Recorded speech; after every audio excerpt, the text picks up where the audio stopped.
The internet can be your window to the world, or an open door that lets cyber criminals in. Online theft, webcam spying, and identity fraud are all on the rise. But you can stay safe with Kaspersky Lab, the world's most awarded internet security. Kaspersky protects your money, privacy, identity, and data with technology perfected over 20 years. So keep exploring. Kaspersky Lab will keep you safe online. Learn more at Kaspersky.com.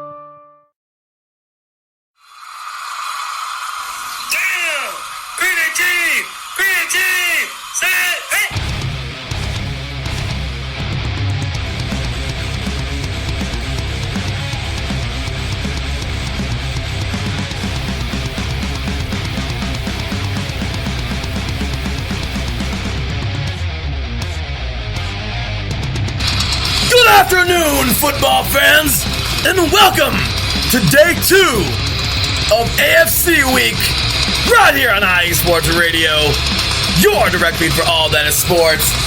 3 and Out continues on today, episode 2 of 8 divisions in 8 days. We had a great show yesterday talking AFC North. Once again, big shout out to everyone of our guests yesterday. Matt Hames, of course, Mr. Chris Chisler, Captain Obvious, that was a fun one, and Karsten the Oracle KTO talking AFC North. Today, we're heading out west, just like the NHRA. It's the Western Swing. Well, we're heading out west to talk about that wild, wild west, the AFC West in particular. We got 4 teams who have an incredible chance of getting it done this year. Who's it gonna be, y'all? Up first, we'll be talking with Mr. Reed Black about his Kansas City Chiefs. This team is absolutely a frontrunner in the AFC, let alone the AFC West. They're certainly going to be the favorite in the AFC West. But can they hold that title? They're a tough, nasty, physical team.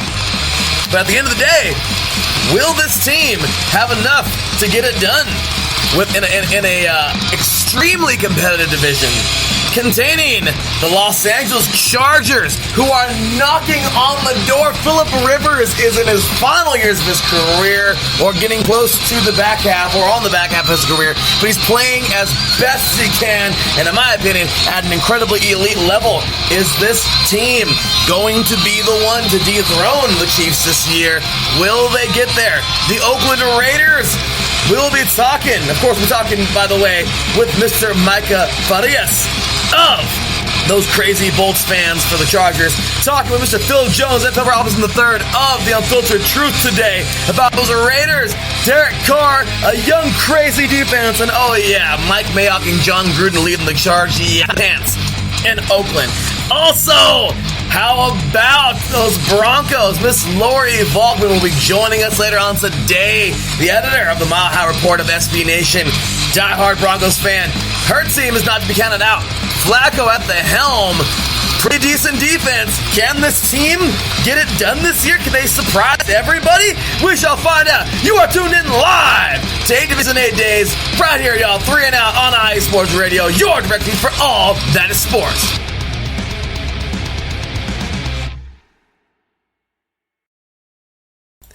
Welcome, football fans. My gosh, it has been an incredible start already. I am absolutely loving this. Yesterday, another great show. Yesterday, a great show started off. Today, we got another great show for y'all. This is going to be a fun one. Definitely a fun one. Sitting here talking some AFC West with y'all today. My division, of course. As you know, I'm a diehard Raiders fan, so talking AFC West today. I mean, this is absolutely incredible. I love talking about this division, especially because of that, today it's pretty wide open. I'm telling you, like, right now. The Chiefs, yes, they are the favorite, but, I mean, you cannot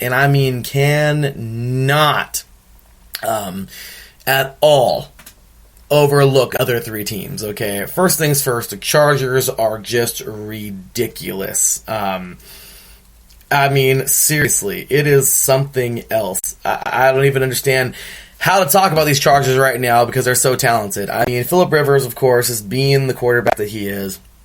And tons of talent around him now. I mean, this team has come so close in the past, and this year there is actually a very realistic chance that they can really pull it from the Chiefs and really make a deep run themselves.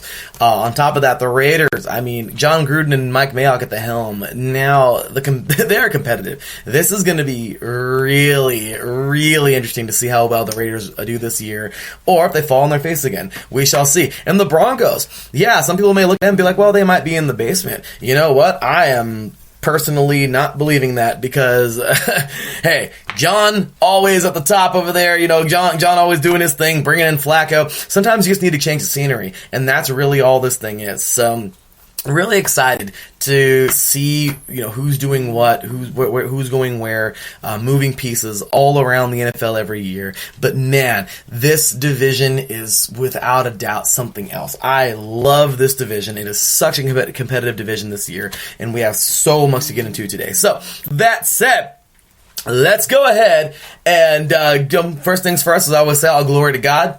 Without Him, nothing is possible, right? That's what I'm talking about, y'all. That's right. Without God, nothing is possible. None of anything is possible. And of course, all of our listeners out there, without y'all, we are impossible, man. We appreciate y'all. IE Sports Radio, show us some love.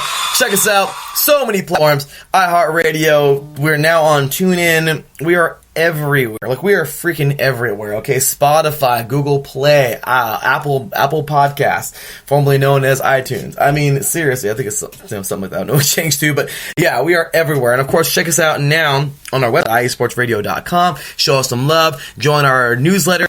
I'll be putting out a monthly newsletter coming up here. Join our chat forum. I'll be putting up a forum for every one of the teams coming up here pretty soon. That's going to be pretty cool. So we can jump in there and just chat along with all these different sports. So, hey, that right there is what we got to offer. We definitely love it. Had a great show just a little bit ago, literally like 20 minutes ago with Mr. Aaron Rodriguez and The Defining Moment. Great show there talking all sports. Check out all of our shows here at IE Sports Radio. I mean, we got something for everybody. We do our thing, y'all. We have fun, and this is what we do. So, with that said, that will do it for the introduction, and we got to get into our first interview of the day. So, let's go ahead and jump on in. We had 32 teams to go yesterday. Here we go for 32 teams. Sorry, we had 32 teams to go yesterday. We are now off to 28. Oh, yes, that's right. 28 teams to go. By the end of today, we'll be down to 24. So, I mean, this is awesome. I love doing 8 divisions in 8 days. It's such a fun thing to do, covering every team in the NFL. So, Mr. Mike Pat will be joining me in a little bit. So that'll be after our first interview with Mr. Reed Black. So, pretty cool interview with Mr. Reed Black. I stayed up a little late. He stayed up really late over there in Central Time. But here in Pacific Time, it was 10 o'clock for me, 12 o'clock for him. And we had an interview on Sunday night. It was Monday for him, so kind of funny, but because of midnight. But regardless, really, really good interview. I mean, the guy's a season ticket holder. He tells you how he became a Chiefs fan, kind of really neat story how that happened, and of course, how he became a season ticket holder. So, really cool stuff and neat interview there. So, without further ado, after this break, you will hear my exclusive interview with Mr. Reed Black, diehard Chiefs fan, diehard member of Chiefs Kingdom. And after that, we will come on back and get going. Of course, we got Chargers coming up with Mr. Micah Fuss, as well as the lovely Miss Stephanie. We'll be talking, maybe get a little message clip from her. She'll be at Chargers training camp coming up this week, I think, and Micah as well. Then we'll be talking with the Unfiltered Truth, y'all, Phil Jones and Phil Robinson III coming up, and then Miss Lori Volkman to end out the day with the Broncos. So we got an action-packed day for y'all. AFC West day here on 3 and Out, 8 Divisions AFC week, y'all. Hang tight. We'll be right back after this.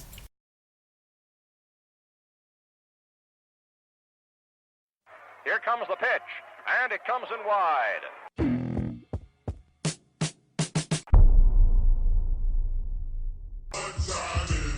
On the BS3 Sports Show. Welcome to the BS3 Sports Podcast. We hope your experience with us is amazing. Sports talk, comedy, social issues, and more. BS3 is the best source. Can you dig it, son?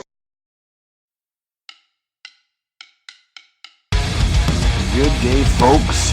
Yours truly, Nico Green here, reminding you, tune in to the Neutral Zone Hockey Talk Radio Show, Tuesdays, 4 p.m. Pacific, 7 Eastern, proudly brought to you by IE Sports Radio.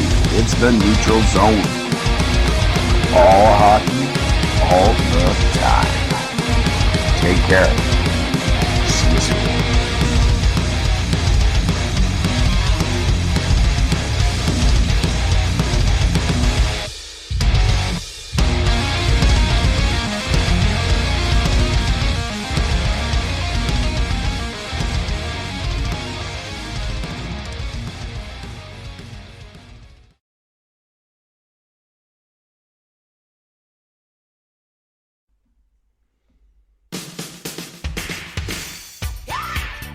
What up, all you boxing fans? This is Vince Wright, the sports governor, and me and Gilbert Batista are the host of Ringside on IE Sports Radio.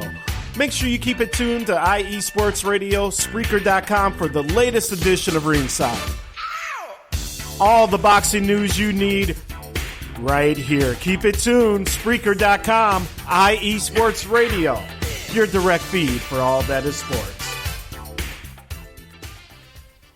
Welcome back, football fans. Well, as I mentioned in the introduction, we have ourselves another first-timer and a season ticket holder of the Kansas City Chiefs.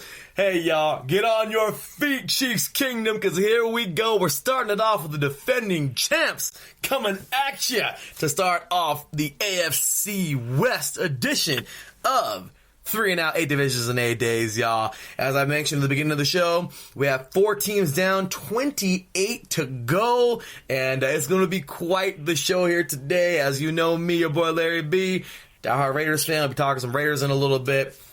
We have the lovely Miss Lori talking Broncos at the end of the show here, and actually coming up right after this, we have Mr. Micah of Los Angeles talking about his Chargers. But as we start things off, as I mentioned, we are starting things off in Chiefs Kingdom today, and it's going to be quite the show. Really happy to have this guy on, man. He, as I mentioned, is a season ticket holder in Arrowhead Stadium, so he is a part of the Sea of Red every Sunday, or every Sunday the Chiefs are home, and it's going to be quite the interview with this guy, man. So happy to have him here today, and let's just go ahead and jump on into it with that said. So with that said, y'all, ladies and gentlemen, welcoming season ticket holder of the Kansas City Chiefs and diehard Chiefs fan, welcoming the one, the only, Mr. Reed Black. What's going on, man? How you doing tonight?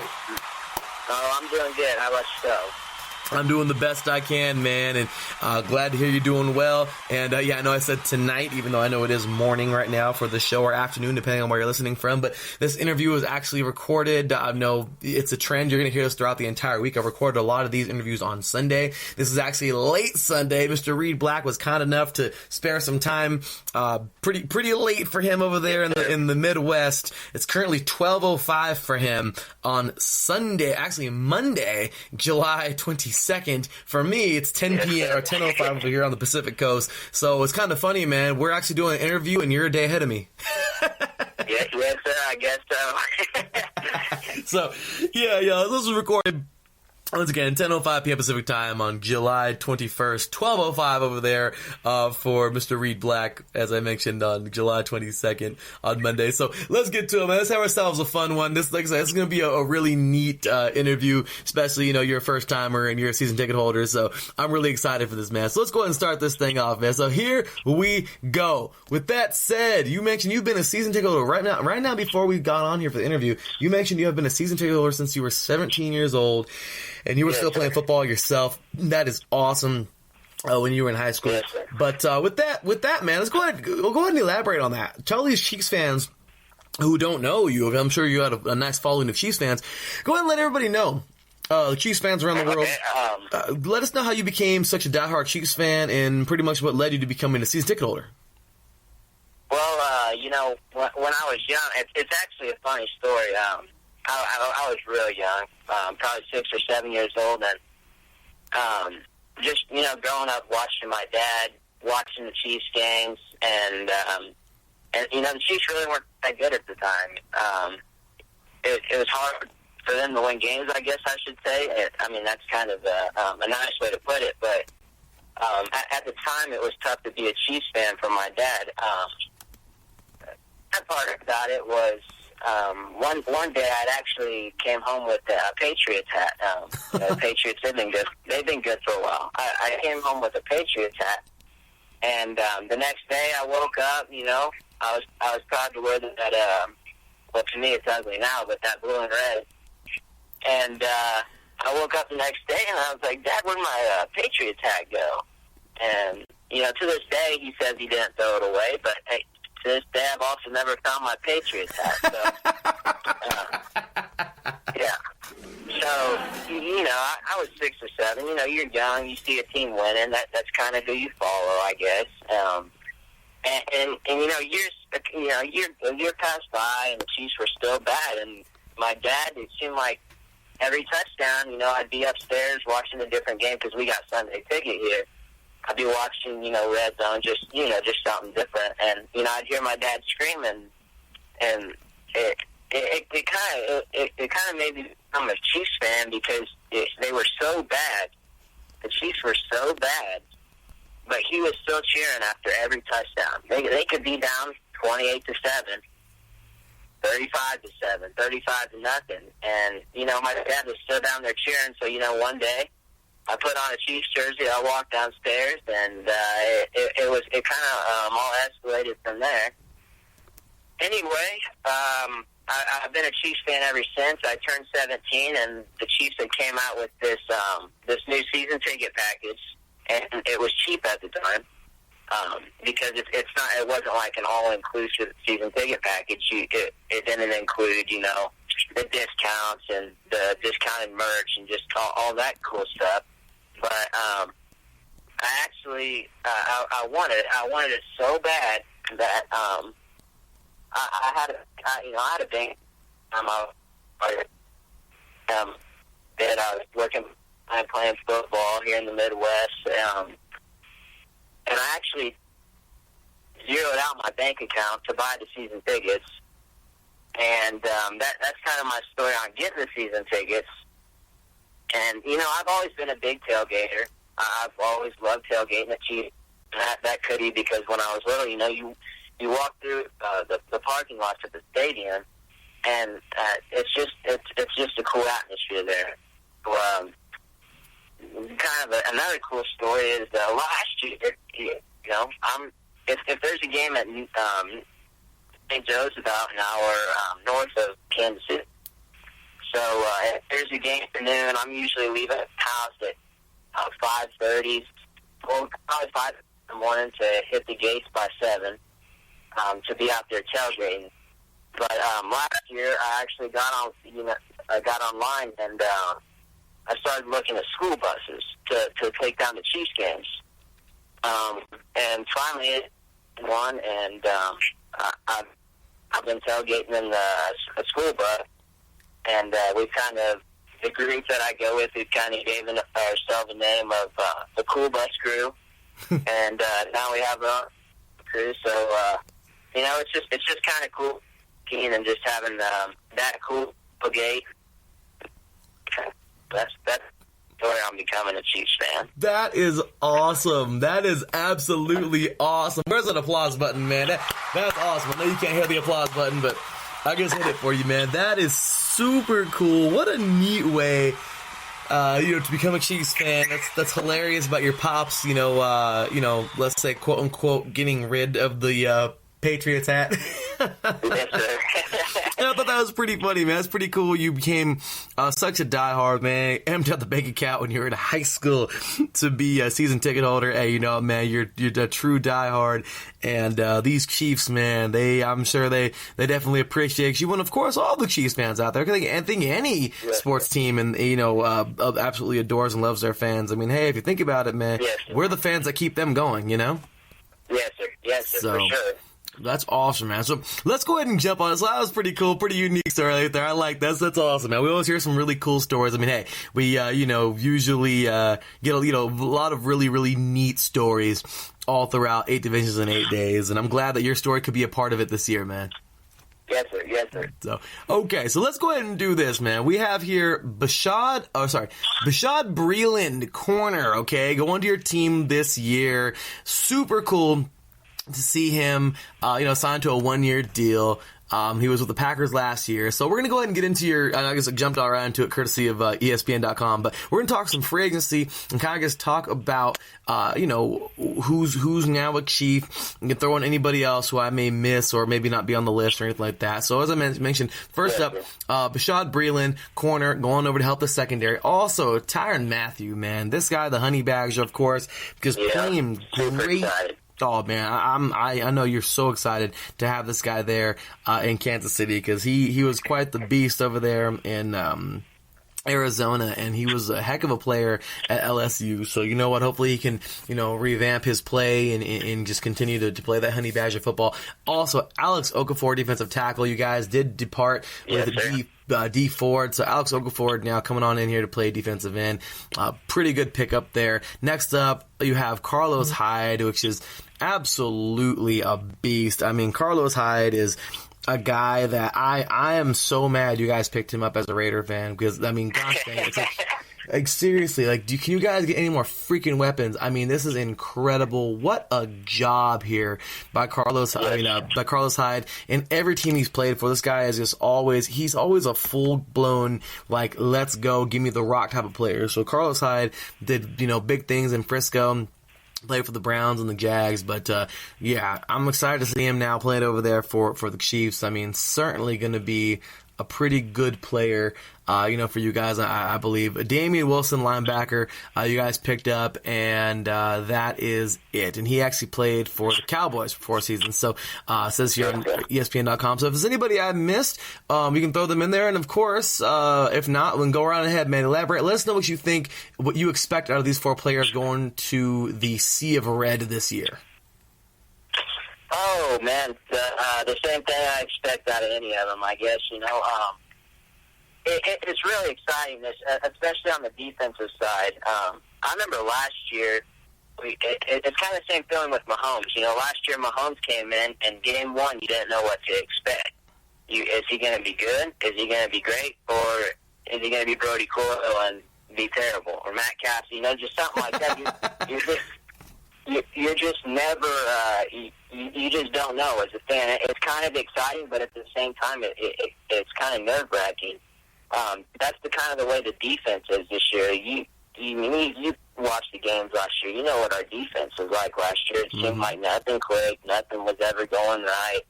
We relied on our offense heavily. And to me, it's almost surprising that we made it that far. But with a guy like Mahomes and the offensive weapons we have here in a masterminded coach, you can kind of see why we made it. But it was tough last year watching our defense. The good thing about it was we had home field advantage. We got the best stadium in the world, the loudest stadium in the world, and I feel like that's a big reason also why our defense we stepped up in the Colts game. The Patriots game was a little tough. But, back to the Mahomes thing, but that's kind of how we feel for our defense this year. It's completely new. You got a new coach. You got new defensive back. You got you're switching from a 3-4 to a 4-3. Mm-hmm. It's new and it's exciting, and you know it's going to be different, but you're nervous. But at the same time, and that's kind of where I stand on our defense. I'm excited for it. I'm nervous for it. But hopefully we own it, and it seems like we get the front office, this team that we got, and we got to trust them, the front office. But I'm pretty excited with the Honey Badger coming in, Okafor coming in, Chris Jones. We're trying to get him signed, I think, as far as he goes, you don't really know right now. I mean, you haven't really heard much about it besides they're standing their ground. So nervous about Chris Jones. I hope we get him back, but you signed a guy like that to a big contract. You never know what you're going to be like the next year. So. Absolutely. Anyway. Absolutely. So, okay, I like that.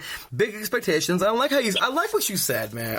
Honestly, and hey, who says Chiefs fans and Raiders fans can't coexist, man? I'm just saying, because you expect the same damn thing, man. I don't care who you are, what team. At the end of the day, hey, you're coming to play for the team, you need to come full go every day. Bring your freaking lunch pail and your thermos and get ready to go to work and punch in like the rest of us. Am I right? Yeah, and running backs, Carlos Hyde. We also got he was an unsigned free agent. It was Darwin Thompson, and I'm kind of expecting big things out of this guy. He's from Utah. I'm pretty excited, but you also got to remember we got it seems like we're weak at the running back spot. We always got a guy that he can get us some yards. I guess when you got the offensive weapons we got with wideouts and Mahomes, it kind of spreads the field out a little bit and gives them some room. But we got 7 guys competing this year in training camp. I'm looking at the roster right now. We got 7 running backs right now competing. Oh God. Upcoming. So you mentioned you're a Raiders fan. Our running backs are going to be tough this year with all the competition. So and we also Nicole Hardman. We drafted him. He's a wide receiver. Oh, we're going to get there right now. We're going to go right to that. As a matter of fact, it's a great segue, man. Let's jump right into the draft. So, you guys did not have a first-round pick. However, you did have a second round. And Nicole Hardman, absolute monster. I mean, he played over there with Ridley last year. I mean, this guy is just a very talented receiver. You kind of knew in college he was going to come out and he was going to go somewhere, So you guys went ahead and picked him up. Don't know exactly what's going on with Tyreek Hill at the moment. I mean, I do believe he is being reinstated, but we'll just leave that whole mess alone. So that's a conflict that doesn't even belong here on the IE Sports Radio. But we do see Nicole Hardman coming on in here, right here. I read that courtesy of ESPN.com. I saw it right now. It says about Tyreek Hill. Possible replacement, but this was, like I said, we just read that. I just read that he got reinstated. So we got Juan Thornton, safety out of Virginia. Let's see if he's a thumper. I know Virginia had a pretty decent, but not the best year. But hey, the Cavaliers are certainly, somewhat of a tough team over there in the ACC. But hey, he must be a pretty good thumper. Don't know too much about this guy. But also you have Kalen Saunders.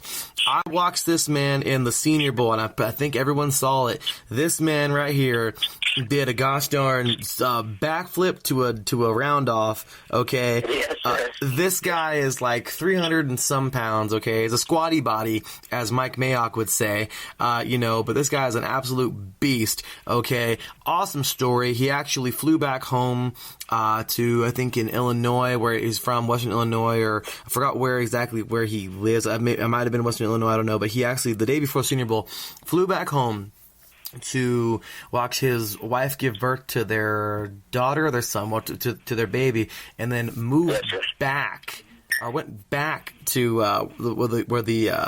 to Alabama, to Mobile, Alabama, to play the Senior Bowl the next day. I mean, it's a cool story. So this guy's a big boy, though, big monster in the middle. It says here it's 324 pounds. So yeah, backflips to a round off.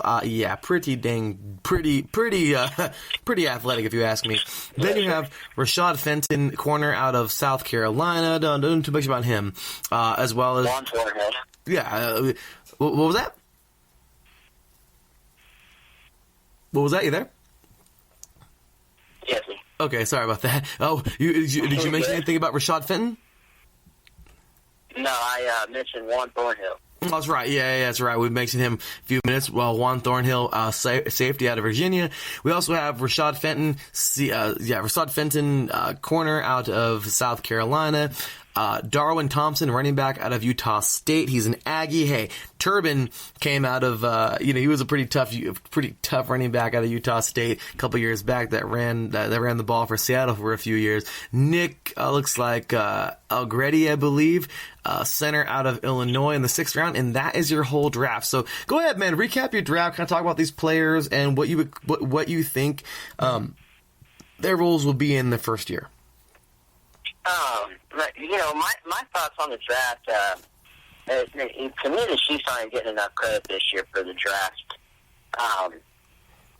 As far as media goes, when most people think first round, they think we just traded that pick away and we didn't get to draft nobody. But when I look at it, I see a 28-year-old veteran in Frank Clark.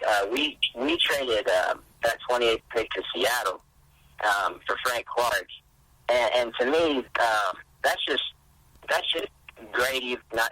It's just great because to me, it's like you're drafting a 28-year-old veteran. You know he's going to be good. When you draft people, to me, you got to be a good recruiter because you never know what to expect out of that player. They could come to the NFL, Teddy Bridgewater. They could anything. They could be great in college, and when they get to the NFL, they could be nothing. So when I see the Chiefs, I'm excited, and that's mostly like I'm really excited about this Frank Clark guy. And going for he was actually undrafted. He was an unsigned free agent. I'm really excited about this guy too. He's a pretty strict back. And then you mentioned Nicole Harmon. This guy, I actually watched a video on Twitter the other day. This guy is quick. This guy, he's just. I think I looked up. He's like 1/100th of a second slower than Tyreek Hill. Wow. So, I mean, yeah, this guy is quick. And then you also mentioned Tyreek Hill. Tyreek Hill. The last I heard, this dude is he's playing for us this year, and he doesn't have a suspension. So I'm excited for this year, man. The draft went well, I think. Like I said, I think the Chiefs they didn't get enough credit for this year's draft with Frank Clark, and then this Nicole guy. I heard he's a day from Mitch Holtis. He's actually the voice of the Chiefs. I heard he's going to be a day one. I'm excited because, like I said, training camp's in my backyard, and I get to go out and see these guys compete. And it's really kind of cool because, they cut players after each game. You get to see these guys compete. You get to see so many players in red, and then at the end of training camp, it's like those are your guys. Those are your guys that are going to go out and compete for the year. So, yeah, like I said, I'm really excited. I'm happy with the draft. I'm happy with the moves we made in free agency, getting Honey Badger in Kansas City, Coach Spags coming to Kansas City. We've had, being a season ticket member, we get, they have these little parties for us season ticket members to show up to, and they interview the players. And one of them was the day after Colin Sanders, Juan Thornhill, and Nicole Harmon actually got drafted. They actually brought him into Kansas City.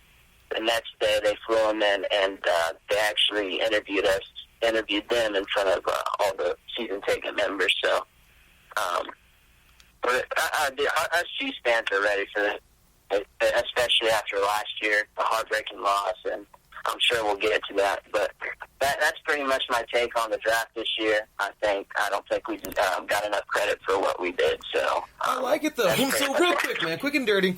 Give us your. That's really cool. They have a meeting like that with interviews for you season ticket holders. I love it when they do stuff like that because you guys that's not cheap. So that's really cool. You guys do that, have that. Gotcha. But real quick, man.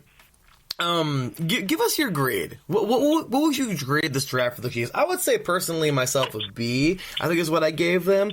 But regardless, you guys addressed the secondary, which I thought was actually the biggest need for you guys. And you guys were just looking out for Tyreek Hill, I guess. So getting Hardman was actually a pretty good pickup there. But you guys were looking out to see, if Tyreek Hill wouldn't be playing or not, I guess, in a sense. So yeah, what would your personal grade be for them? Oh, I kind of stand where you stand, and here's why. The Pat Mahomes year, before Pat Mahomes, the Chiefs, we're not really known for our off season or our drafts. We've drafted some silly players, and the Mahomes year, I'm not gonna lie, that draft. We traded up, and all I was thinking in my head was, we're getting Deshaun Watson. Let's go. And they drafted, they drafted Pat, and I wasn't happy about it, man. Like to me, it was kind of heartbreaking because you think when you think of that draft, you think of Deshaun Watson. Mm-hmm. Deshaun Watson's going high, and they drafted this Pat Mahomes guy. Now, I'm glad they did now, but to me that draft would have been, that would have been an A, and I'd probably give the Chiefs B- on this draft, or B, kind of where you are. Just because it's hard to have a great draft when you're good the year before. You know what I'm saying? Because because you're getting that late first round pick. You're not really going to stand out in the draft. So I'd give our overall draft this year kind of where you are at a B, and that's mainly because the Mahomes draft would have been an A. That works for me. It doesn't get much better than so. That works for me, man. So, with that said, I know we went a little bit backwards. Usually we start off with a recap of last season, but I guess it's a little late, so my apologies to everybody. But we usually start off with a recap of last year, but quick and dirty, man. And then you have to spend but 5 minutes on this, if anything. But real quick, man, quick and dirty. Last year, you guys win the division title, look strong, 12-4. The Chargers were right there next to you at 12-4.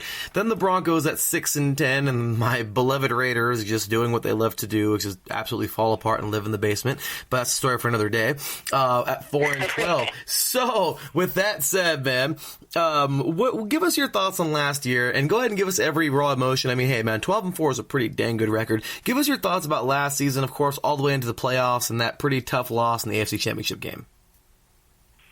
Oh, last year was right, I'll tell you. With not knowing what Mahomes was going to turn out to be, and then, he turns out to be this superstar.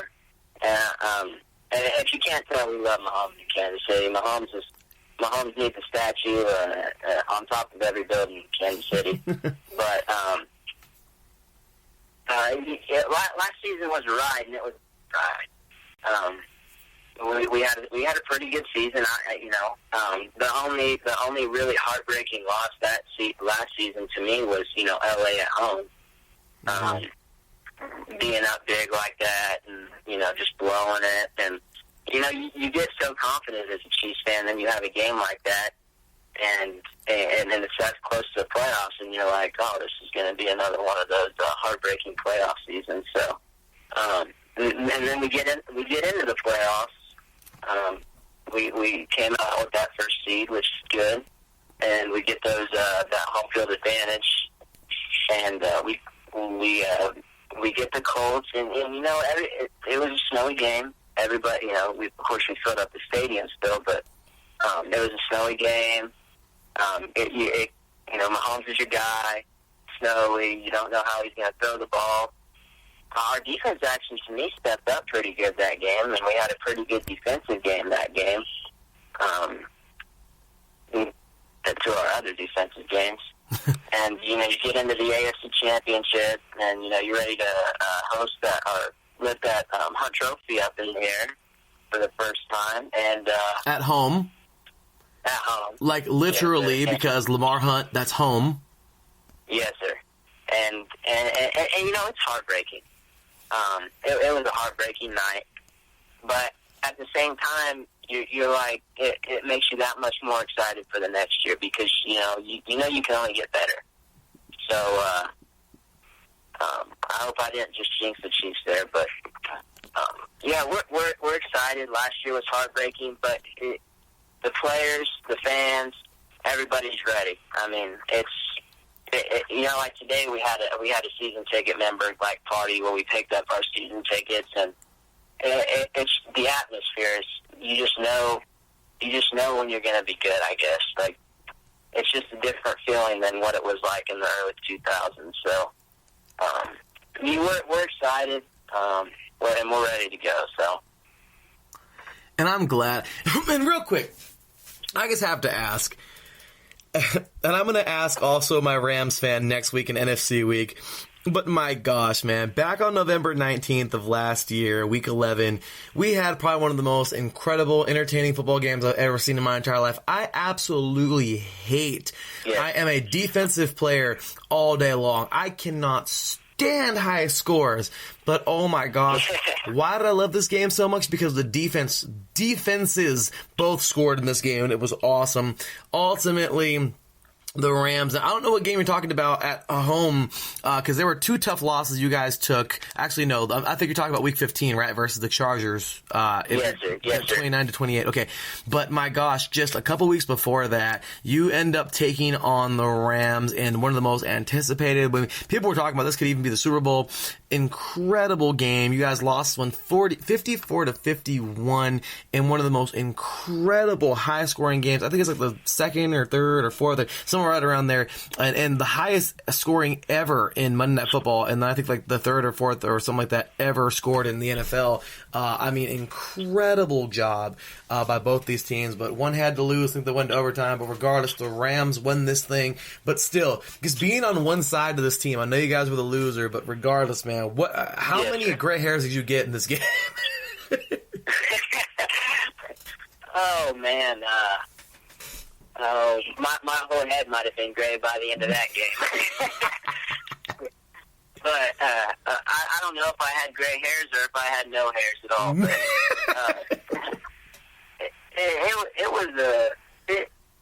it's almost like some angels in heaven grabbed some controllers and started playing a live game of Madden, dude. I mean, it was nuts. So yeah, it was a fun game. The numbers are crazy to me. You know, when you look at the numbers for that game, what Pat Mahomes threw for like 500 yards that game? Like it was something up there. Yeah, threw like 5 football fields that game. That's just it. You know, I enjoyed that. It was awesome. We had some defensive touchdowns, and late in the game, you're like, this game's over, and then we score, and then we defensively score, and then we're back in it. And that was a fun game. Looking back on it at the time, it wasn't so fun, but yeah. Well, I totally understand why. I wouldn't want to be on the other side of that either, but my gosh, just what an incredible journey last year, and just, yeah, what a stake in the heart, man. You guys just couldn't get it done at the end, but hey, I feel for you guys. I mean, I don't know. It was tough for me. I'm not gonna act like I wasn't cheering for the past, but at the same time, we got some bad blood too. Because in my opinion, it was still a fumble, man. It was still a fumble. All these years later, it was still a fumble. Yeah. Yes, I'm talking about the tuck rule. Yes, I'm talking about the tuck rule. So anyway, but hey, man, you know that is awesome, and you guys certainly have quite the the team, the Chiefs this year. If there was ever years for the Chiefs to do this, I mean, my gosh, they can totally. If there was ever a time like. I mean, I'm not trying to say ever again, but like right now, the Chiefs you guys have this amazing team led by this amazing quarterback. I'm bummed that you got to be in the same division as us, but I'll tell you what, you guys are just such a good team, and it is just awesome to see how tough this team really is. So with that said, man, let's go ahead and jump on over now to to stick it to them, man. This is always a fun segment, and you can stick it to the rest of the division. As I mentioned, hey, you could be nice, it could be mean, it doesn't even matter. I'm a Raider fan, but I think I'm mean. I'm more mean to my Raiders than I think anybody can ever be, okay? Trust me. I think it's that way for every fan. So yeah, absolutely. Absolutely. So, hey, man, let's have some fun, and let's do this. Here we go, man. So, get crazy, do what you want to do, as I always say, as I got to put the disclaimer out there, all thoughts, comments, opinions, and thoughts, comments, opinions, and everything. Well, not thoughts, but anyway, all comments and opinions. I guess it's a thought it's only a thought if you don't say it. So I don't know, but all comments and opinions and anything are the podcasters and the guests' own thoughts and everything are their own. So not affiliated with iSports Radio in any way, but just gotta save it. Let's have some fun here. Go ahead, man. AFC West this year. Give us some records. And of course, give the Chiefs your record as well if you'd like to. If you don't want to. If you don't have to. I mean, if you don't want to, you don't have to. Of course, it's just your thoughts and your, and your opinion and everything. But if you want to jinx your team or anything like that, or if you don't want to jinx your team or anything like that, that's fine. I understand. But go ahead, man. Give it to the rest of the AFC West, man. Stick it to them. All right. I'll be a fan. I'm going to give my team a record just to be fair to all the others. But of course, I'm going to have the Chiefs finishing first this year in the AFC West. I'm going to give them a 13-3 record. We're not going to lose a game at home this year. It's going to be a great year, but we've already been over that. So we'll jump over to LA. I think they're going to finish second in the division, and I think they're going to have another good season. And to me, I'm stuck between whether they're going to get 10 wins or whether they're going to go 9-7. So I'll go 9-7 or 10-6 for the Chargers, and then the Raiders and Broncos.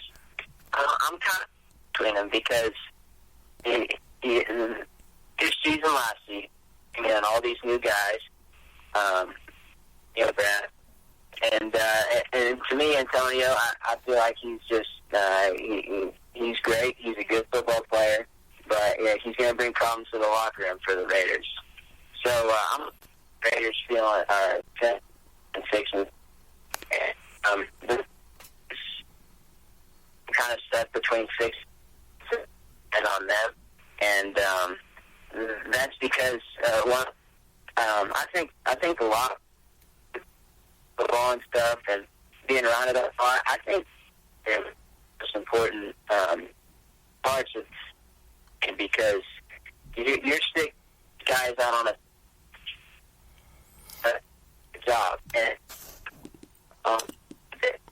playing well together, then your team is just going to fall apart. And I think the Broncos, I think they're going to have some competition at quarterback between Buck and Flacco, and I think they're probably going to finish last. So that's kind of all right. But, real quick, man, you were cutting out a lot during that part right there, so I'm like, dang, I couldn't quite hear you. But real quick, man, just kind of, if you can't sum it up real quick, I did hear about Antonio Brown, but the final records again, I'm sorry about that. Okay, I had the Raiders. I'm kind of, like I said, I'm kind of stuck between the Raiders and Broncos because of the locker room. I don't know if you heard me or not, but I was talking about how the locker room is one of the most important parts in football because your guys got to get along and they got to play well together, and it takes 11 guys at once on 100% for something to work out. If one guy goes 70 or 80%, the play's not going to work out. Right. And I think the Raiders and Broncos are going to have a lot of locker room troubles this year. And the Broncos mainly because of the competition at quarterback, and that's always going to go to your league. And it's always napping at one another or going at each other. They're worried about it, and so like they should be. So, like I said, I got the and Broncos. I think the Raiders are probably going to go 7-9, and I think the Broncos are going to finish last at 6-10. So Well, you're being quite the nice guy to me right now, because, yeah, I mean, it's, you know what, it's, I mean, I want us to be a lot better, but it's still kind of tough for me to put these guys over 500 right now, no matter how good, you know, quote unquote good we're getting.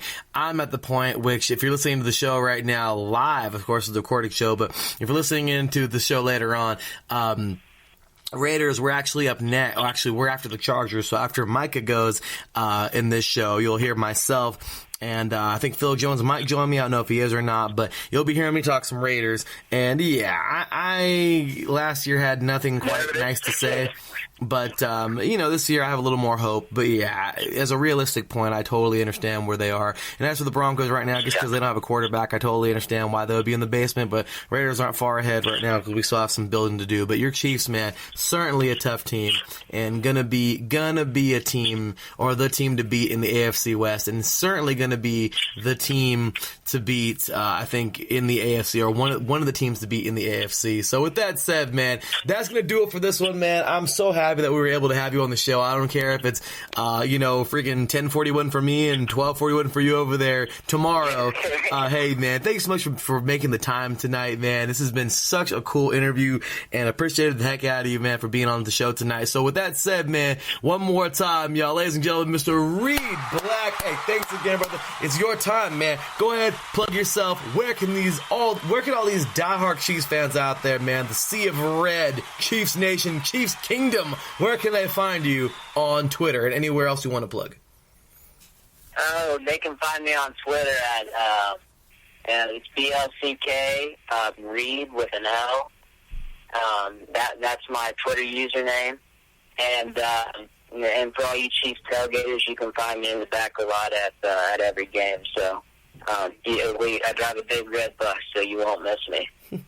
That's what I'm talking about, man. So once again, y'all, Mr. Reed Black, hey, thanks again, man. Have a wonderful season this year. Have a great rest of your week, man. God bless you and your family. Have a great time this year. I think Chiefs are going to make you very happy, doing a lot of big things, man. So with that said, y'all, that will do it for this segment. When we get back, we'll be talking Chargers football with Mr. Micah. That's right, of the 562 over there in LA. I was also meeting him last year with the lovely Miss Stephanie. All those crazy Bolts fans out there. So we'll be talking with Mr. Micah next about his Los Angeles Chargers, of course, to come. I'll be talking some Raiders with possibly Mr. Phil Jones or not. We'll see. And, of course, the lovely Miss Lori will be up later on talking about her Broncos in the final segment of the AFC West. So, hey, we're just getting started, y'all. AFC West right here on, it's AFC West Day right here on 3NL, 8 divisions in 8 days, right here on IE Sports Radio, your direct feed for all that is sports. We'll be right back after this. Drivers, start your engines.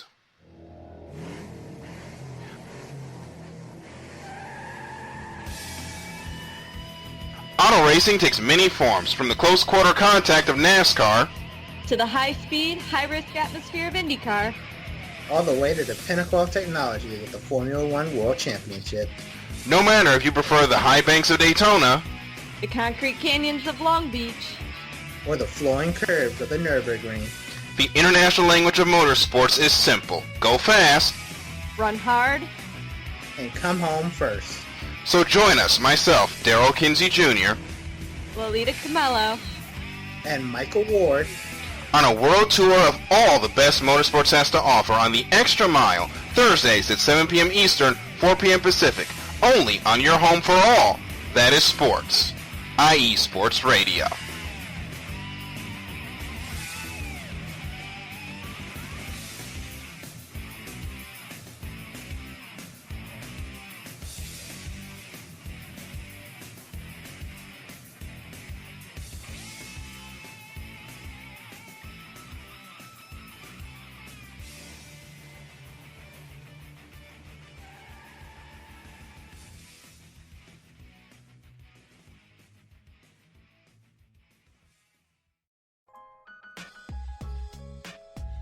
Hey, what's up, sports fans? You're looking for a different type of sports talk show, something you haven't heard before? You gotta check out the BS3 Sports Show every other Saturday on 2 Live Stews Radio, 1 p.m. Central Time, 2 p.m. Eastern. Sports talk at its finest. Always have great guests, playing some good hip-hop. You don't want to miss it. Make sure to tune in to the BS3 Sports Show every other Saturday at 1 p.m. Central Time, 2 p.m. Eastern.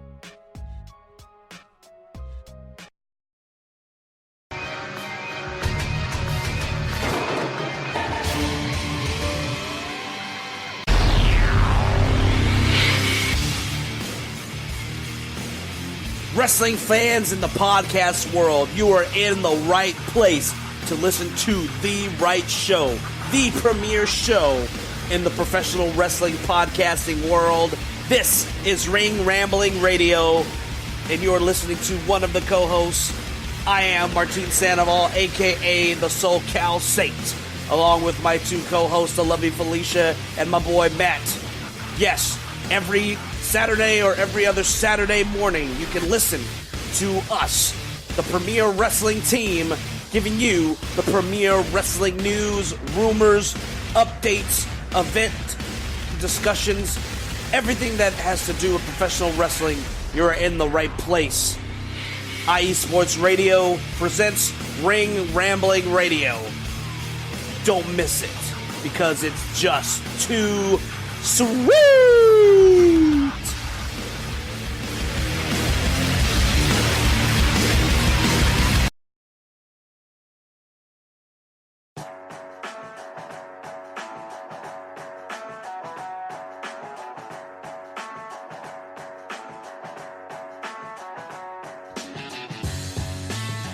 Two Wheels Wednesday is the place to come for all your motorcycle sports news every Wednesday on IE Sports Radio with myself, Matt White.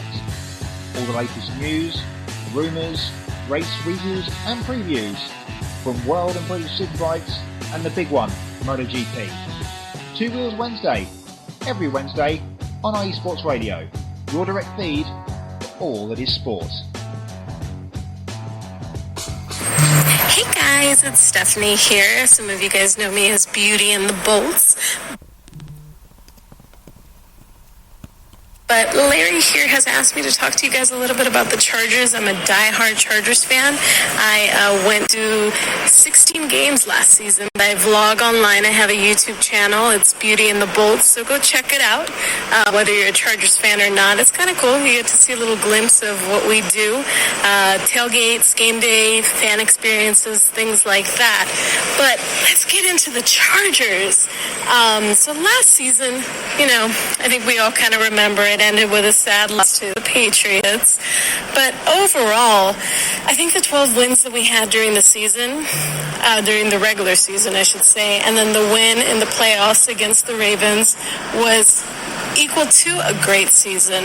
I mean, we ended up with our heads held high, and at the end of the day, we ended up losing to the Super Bowl champs, so that's a lot. But I do have to say my little comment, but I didn't agree with a lot of calls that the refs made during the game, but that is old news, so let's cry over that spilled milk. But now on to the next season, to this upcoming season. Super, super stoked about it. I'm really, really interested to see what this team can do. Our team is hungry, and you have to admit the Chargers have a great lineup of talented playmakers. Many of them are young, energized. Our draft went successful, of course, with the addition of Jerry Tillery and Nasir Adderley. My tongue is getting tied. Adderley, which I believe they're both going to make a huge impact on the defense. We already have a great defensive lineup, but, with them, it's going to make a huge impact. And then also, our current defensive lineup is pretty amazing too. We have Derwin James, which is arguably the best safety in the league right now, and his abilities are dynamic. We also have the powerful combination of both Melvin Ingram and Joey Bosa, and then also our team is overall stacked with young, talented players. But we also have the good veterans too to kind of help balance and bring out that expertise in the team. So the key to this team this upcoming season is to be healthy. And I think if we can make that happen, we definitely have a powerful team that has the potential to take the AFC. Yes, I did say that. Take the AFC. Goodbye, other teams. Yeah, I I think overall we have a great offense. Rivers is there. He's a good veteran. He's an amazing veteran, I should say. And he has a lot of good targets. And then also we have a great defense, like I said. So, we have the keys to make it happen. We just have to do it. And then hopefully the team kind of figure out that Melvin Gordon situation, because I think it definitely kind of causes a little bit of maybe some synergy issues there with the team, but hopefully they can figure that out. But with or without him, I know we got this, and I'm looking forward to the upcoming season. And there you have it, the lovely Miss Stephanie. Thank you so very much for jumping on here today and showing us some love with an audio clip. Gotta show her some love, y'all. Beauty and the Bolts. Beauty and the Bolts. Awesome stuff as always. You gotta check her out. She's legit. She actually has her own cosmetics channel. Has a really cool following of Charger fans, and she does some cool stuff. She vlogs, as she mentioned. I mentioned her before on here, so big shout to her, Beauty and the Bolts. Go check her out on YouTube. Go check her out and check out all of her vlogs that she does. She's awesome at this. She does a really good job. Every single vlog video is so detailed. She took them on over, or vlogged over at when they went to England. That was awesome. And one of our next guests actually went on over to England with her. Those crazy Bolts fans. So that was super cool. Hearing all about that. We're watching that video when they played the Titans. Barely squeaked that victory out when they played the Titans. And just such a crazy season for them. And seriously, they could have almost went all the way. And just an incredible thought that she vlogged all of it. So this woman went to all 16 games last year. So please go show her some love, y'all. She is amazing. One more time, y'all. Give it up for Stephanie. She's awesome. Awesome. Go check it out. Follow her journey. Amazing stuff as always. I'll say enough awesome things about Stephanie. She took me to my first ever Raiders game, which the Raiders did what they do best, fall on their face. I'm used to it for being a Raider fan my entire life. Let's be realistic. They're probably going to do the same thing this year. I love my team, but that's how much I love them that I just pretty much kind of know what to expect now for pretty much ever. We might get the 1 year where we're decent. But, anyway. So, really awesome the experience. She got me, on the field. I got to scream at Raiders how terrible they were doing on the way into the tunnel, which is awesome because we were right there by the tunnel. So, yeah, I got to, complain and say some kind of mean things to the Raiders as they were going into the tunnel. So that was kind of cool. And then I got to be on the field level, right behind the gate. Got to see right behind their bench, where I also said a couple more mean things to the Raiders because they deserve it. But regardless, it was such a cool experience, and I enjoyed every bit of it. And that right there is the kind of awesome person Stephanie is, to get the field access for me and everything. And it was a super cool. But while I was there, okay, while we were there, we got to afterwards and enjoyed it. It was super cool. The Bolts fans are awesome. Me, a Raiders fan, they accepted me with open arms. Such a cool community of people. And one of those people happens to be one of our next guests here on the show. And it was absolutely awesome. Absolutely awesome to not only meet lots of awesome Chargers fans there. But this guy right here with one of the coolest jerseys ever. We're going to have to post this thing on Twitter or something. But this guy actually has 2 jerseys. Not 1, but 2. You guys got a brand one made. It's high voltage on the nameplate on the back. And then it's not 2, but 3 digits on the jersey. 562 for Long Beach. I'm just saying, this is the coolest thing, man. It's such a cool idea. I don't know. I'm sure he's not the first to do it, but hey, I think he wears it well. Does a good job at it. Such a cool jersey. And this dude right here, man, is the real deal. Certainly one of the biggest Charger fans I've ever met. All of them were just all over the place, flooding the place. And you know what? I know people are, groaning and moaning and groaning about the whole San Diego thing, but I'll tell you what, they certainly do have quite the home in Los Angeles, and it's great to see how well that they're loved there. So with that said, ladies and gentlemen, welcoming our next guest here on today's show, diehard Bolts fan, high voltage himself. Ladies and gentlemen, welcoming Mr.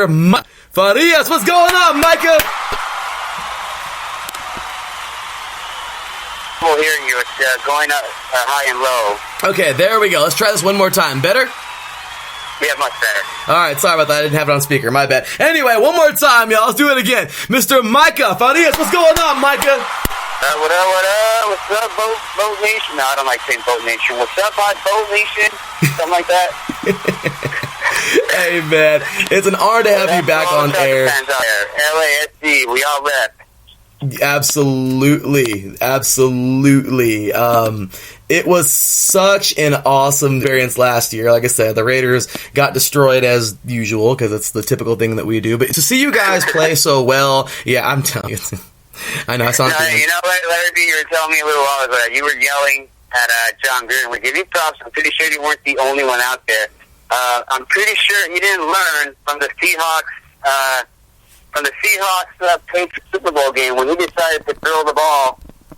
When you guys were at I believe you were at the 5, you threw the ball to the end zone and got picked off by Melvin Ingram, while Marshawn Lynch was on the side. He said, "What did we learn from the Super Bowl?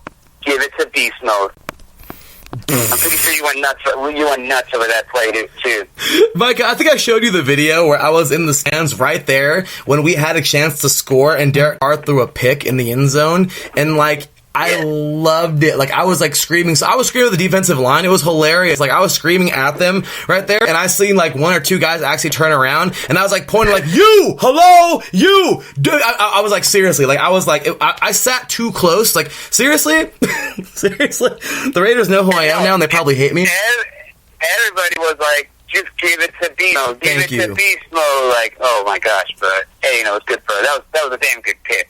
Well, you guys looked great. It was. Seriously, you guys looked good last year. So let's hope the Raiders actually pull their head out of their rear end this year. But with that said, also welcoming in my co-host for today, man. Of course, he's a part of the 3-and-out team, but due to all of the earliness and everything that I explained on yesterday's show, it's going to be kind of hit or miss with my guests, with my co-hosts, until we actually start the actual show on Wednesday, August 7th. And then of course we'll have our blips here and there with absences and whatnot. But here today to join me, so happy to have him back here. Diehard Redskins fan, the editor of our blog, actually, the iSports Radio blog, and formerly Mike's All Sports blog, and just proud member of the iSports Radio iSports Radio team, as well as the iSports Radio 3-and-out team. Ladies and gentlemen, welcoming the one and only Mr. Mike Pat. What's going on, Mike? Hey, Larry, one day I'm not going to be embarrassed for you to introduce the Redskins fans. See, Larry, did you bring him in because his brother's coaching, because his brother Jay Gruden is coaching the Redskins? No, I brought him in because he is my co-host, number one. But number two, it's kind of funny because we both have woes, and it's kind of funny because we both have a Gruden as our coach. Isn't that funny? You both have a Gruden on your end, and they both have been, satisfying your side. So I guess you guys have a lot in common. But instead of actually gaining a really good pass rusher and keeping a really good pass rusher, they have a guy named Ryan Kerrigan, who in my opinion is one of the top 3 edge rushers in the entire NFL, who is an absolute freaking monster. Okay, he ate us alive, last year, 2 years ago? So yeah, guess what? Kerrigan, freaking legit pass rusher. Guess what? They went and added another freaking legit pass rusher in Montez Sweat, who is, in my opinion, to be racking up the sacks this year. Raiders, cricket. Anyway, so with that said, let's go ahead and jump on over. I know. I have daggers for them. What could I say? I actually have a few things. I have a few nice things to say about them in the next segment. You won't believe it, Micah. You won't believe it. You'll faint. Okay, I have some nice things to say about the Raiders today. It's unreal. So with that, you might want to take a seat. You too, Mike. I have some nice things to say today about the Raiders. Oh my gosh. Anyway, so here we go, guys. I'll believe it when I see it, Larry. Right? I know. I've said that before, and I just can't get a nice thing to say about my team I have loved since I was born. But like I said, had enough crap. Okay, I had enough crap. That's why I'm mad now, so I don't give a crap. Anyway, so here we go. Let's jump on in today's interview. Okay, I'm pretty sure both of you were able to hear Miss Stephanie and her comments. So, and if you weren't, well, gosh, it's all right. I mean, things happen. I know the things happen, but I have got to say that she hit some things on the head. She's very excited for what's to come. So once again, y'all follow Beauty in the Bolts on Twitter as well as on Instagram. Show her some love. She's amazing, and that's just how it goes, y'all. So show her some love. And once again, Mr. Micah Farias here today. Micah, let's start things off, man. You were on the show last year, but hey, sometimes we get a little, we don't remember everything. Tell us, man, how did you become such a diehard Chargers fan? It all happened about 10 years ago. I drove down to Yale. I was in college at the time. We were out there for a field trip, and I had a beautiful time. We went down to Balboa Park, and someone asked me, I had never really been to San Diego, and somebody asked me, like, what do you know about San Diego? Like, all I know is they got the Chargers, don't they? And it made me think, who do we have in L.A.? And I'm like, we got nobody. So, man, like, that's just awful. But, hey, I told my buddy, let's come back. I've never been to an NFL game due to the absence here in our market. So we came back late that year. I believe it was 2007 at the time. And we went down there, and I saw the most of it. It was the best experience. It was actually a Chargers-Raider game. It was a Chargers-Raider game. And I like how you froze. Thank you. No, it was, let me pull that out. It was, give me 1 second. We drove down to Chargers Raider game, and this was when LT was on the team, and the Chargers had defeated the Raiders. I don't know, it's like in my DNA to despise the Raiders. So I went down there. We had a great time. LT bulldozed his way through the Raiders, and the Raiders were quiet the whole time. The final score was 28-14. I'm like, wow, if anyone could do for the Raiders, that's going to be my team. And there's nothing I don't like about the team. We got the best players, the best fans, the best uniforms. Then the powder blues. I mean, it was amazing. So that I knew from then on that was my team. And then a couple of years ago, the most amazing thing happened. My team came to my city, and it was amazing. It's like deja vu. It was meant to be. I mean, how cool is that? I mean, you love your team somewhere else, and then they come to you. So, I mean, that's the coolest thing. Exactly. I mean, they started there in L.A., for the 1 year. But then they moved to San Diego, where they're ever since, and they're back over here. So, just saying, well, back over here on that side. I'm like right in the middle of L.A. and San Diego. So, I mean, they go home, as we will say, and you guys are just blowing it up, man. StubHub, or whatever it's called now. I forgot they changed the name, but... they changed that. I forget what it's called. Dignity. I don't know. Anything is better than Smoothie King Center or Quicken Loans Arena. True fan. So, with that said, let's start things off and jump right on in. Mike, I know you got a question here for Micah, man. Give us a question for the diehard Charger fan. I mean, I got a couple of questions, but I'll stick it to one. We'll keep it narrow with it. All right. So last year for the Chargers, very strong season, made the playoffs, had a good run, beat the Ravens in the first round. Really, all in all, a success. I know a lot of people weren't really, giving them much credit or, counting them as a really strong contender, but I think they proved themselves as a contender. Off-season, lost some pieces, gained some pieces. Not anything super crazy, I can recall off the top of my head. The only crazy thing is the Melvin Gordon situation, which is rough, but hopefully they'll work that out. So, realistically, what are your expectations for the Chargers this year? Do you think that this is a team that, given the couple minor changes in there, the solid draft, is ready to take that next step and maybe make a Super Bowl? I know. I said the big word Super Bowl. I said it. Although it was significant, we did lose some critical players that were really game changers. We lost one of our best, I want to say our second best receiver, Tyrell Williams, thanks to a lot of Oakland Raiders, and one of our best pass rushers, Darius Fowler, who were critical in stopping the run back in Kansas City. But, with the Melvin Gordon holdout, actually we're waiting on the clock. First day of training camp starts today. If he doesn't report by Tuesday, we do have an issue. But, and I read this in the media before. They said, Melvin Gordon went absent for several games last season due to we had a leg injury. We won all 5 of those games because we do. That's Anthony Lynn's specialty right there. He was a running backs coach back in I believe it was in New York, and he's been all offense. So when Melvin Gordon went down, the other two guys stepped up. Austin Eckler, Dietrich Newsom, and I believe he was a first-round pick out of Northwestern. His name was Justin Jackson. They stepped it up. They proved that even without Melvin Gordon, we have a solid offense.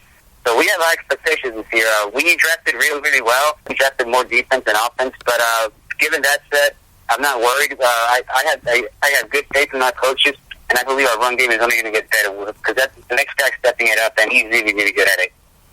All right, I like it. Well, when it comes down to the Chargers, man, you guys have had, I guess last year was something. It was something. As Stephanie said in her, in her audio clip right now, that you guys went freaking far and you lost. If it's any consolation, you guys lost to the Super Bowl winning team, of course, the New England Patriots. So, with that said, I mean, really, go ahead and recap last season. Take too long, but recap last season and kind of just tell us about the ups and downs and every bit of raw energy, emotion. You were at, I believe you went Stephanie all over the place. She went to all 16 games. I think you were there with her. So, you guys went to all 16 games last year. No, we didn't go to all 16. We went to every home game. We took 3 road games, which we won all. We actually went 8-0 on the road last season. We won every single road game, and it was a great experience. I believe going into the heart of the Steelers Nation was very intimidating. I don't know if you saw the game. It was a Sunday night football game, which, by the way, was replaced. I believe the original card was the Raiders and the someone else. And they felt that the Chargers, excuse me, I didn't mean to bash on you, but they felt that the Chargers and Steelers would be a better card to put on Sunday night card. But it was amazing. We were surrounded by fans. We were down by double-digit points, I believe, by the third quarter. Then Phillip Rivers just does what Phillip Rivers does best, and that offense, they stepped up their game. We had a solid punt return team, special teams that just came through. Something we've been struggling for the past 3-4 years. Had it not been special teams, we would have had a solid run last year and the year before that and the year before. Now, we got Anthony Lynn. Now that we fixed that special teams unit, and when you give Phillip Rivers solid weapons like Tyrell Williams, Keenan Allen, and Mike Williams, they really stepped it up. Again, we were down by double-digit points and watching them come back and yelling my lungs out to the point where I could not speak the next day. It was an amazing experience. And it was the same thing in Seattle. We went to Seattle. Of course, we dominated that game. I think that was louder than every single fan in that stadium. But, I think I take the record for the loudest fan in the league. You guys, that was a special game, and what a game it was. Those Steeler fans, man, that's a tough group. But you guys went up over there and took care of business, and just what a game, and exactly an incredible job last year. So let's go ahead and jump on in to some free agency here. So, really, when it comes down to free agency, you guys, first of all, Mike, get your thoughts real fast, man. Chargers free agency? We were relatively quiet. We signed one veteran, and I forgot who else we signed, but we were relatively quiet as opposed to the Raiders who signed Antonio Brown. Who else did you get? Got someone else. You got one of our receivers, Tyrell Williams. You guys did a solid job, and I didn't follow.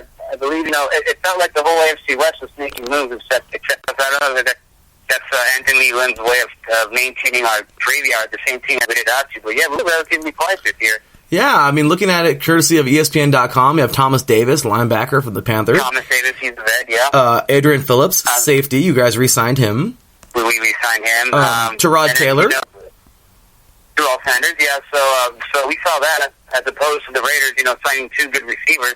We saw the Denver Broncos doing what they've been doing every year, getting a new quarterback, every year with the guy Case Keenum. Now they got Joe Flacco and drafting a second-round pick quarterback, who, by the way, is holding out right now, before even taking the field.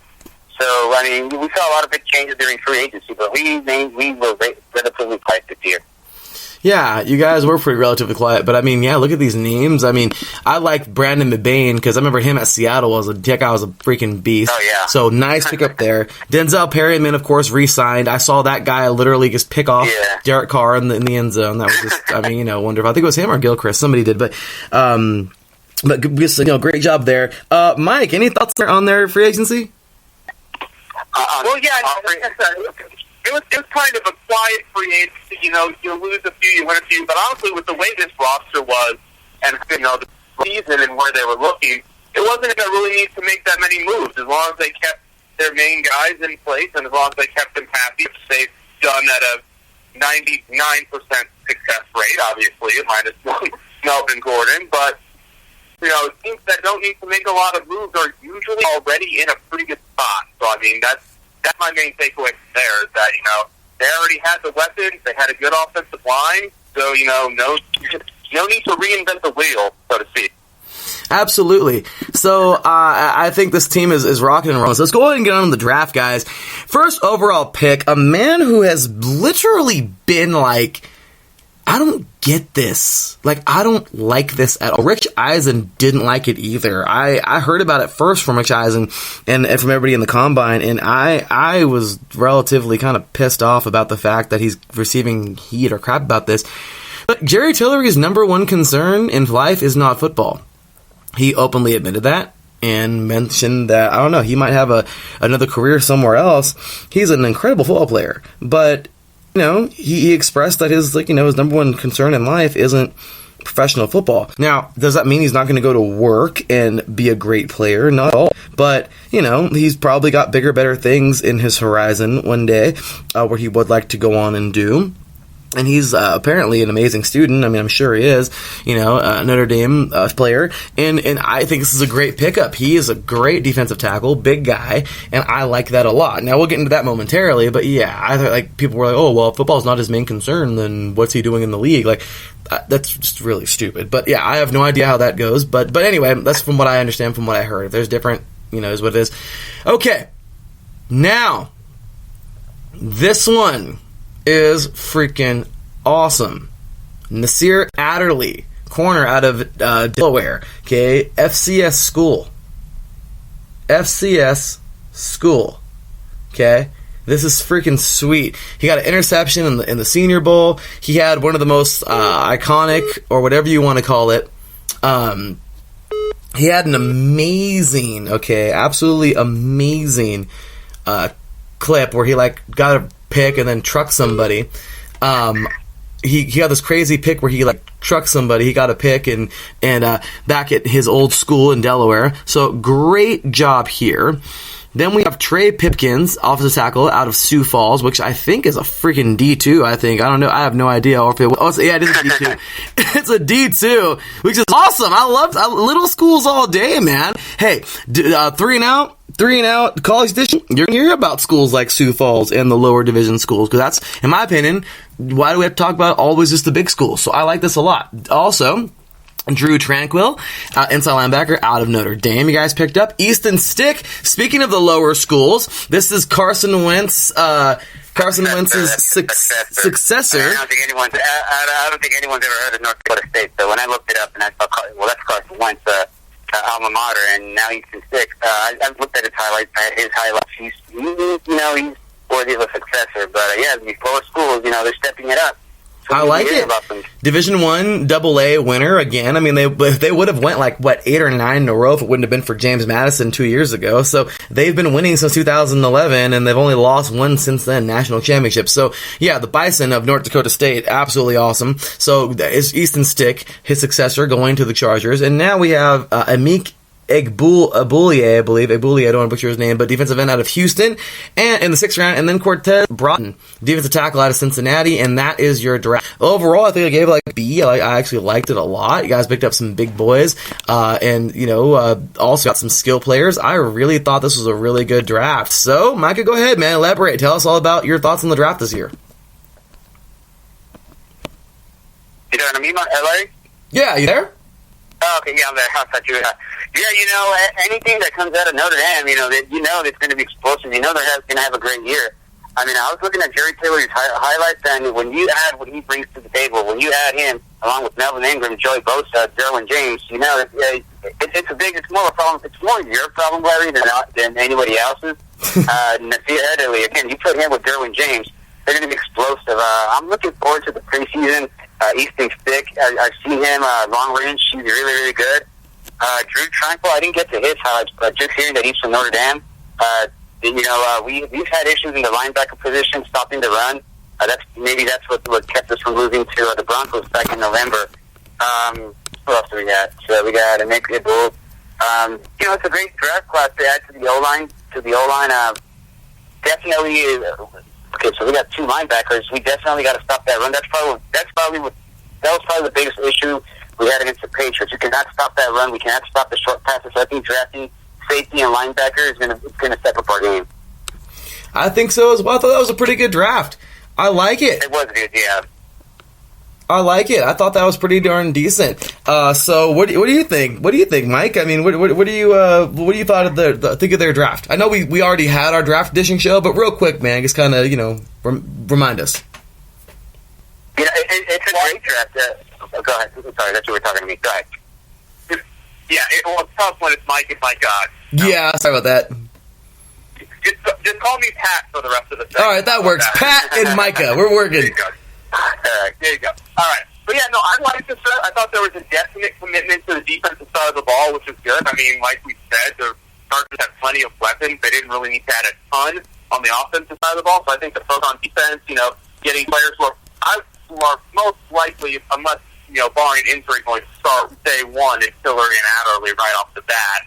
I mean, strong pick, good depth later in the round. Ethan Stick, probably one of the more curious, more interesting prospects in the coming from North Dakota State, following in Carson Wentz's footsteps, I believe.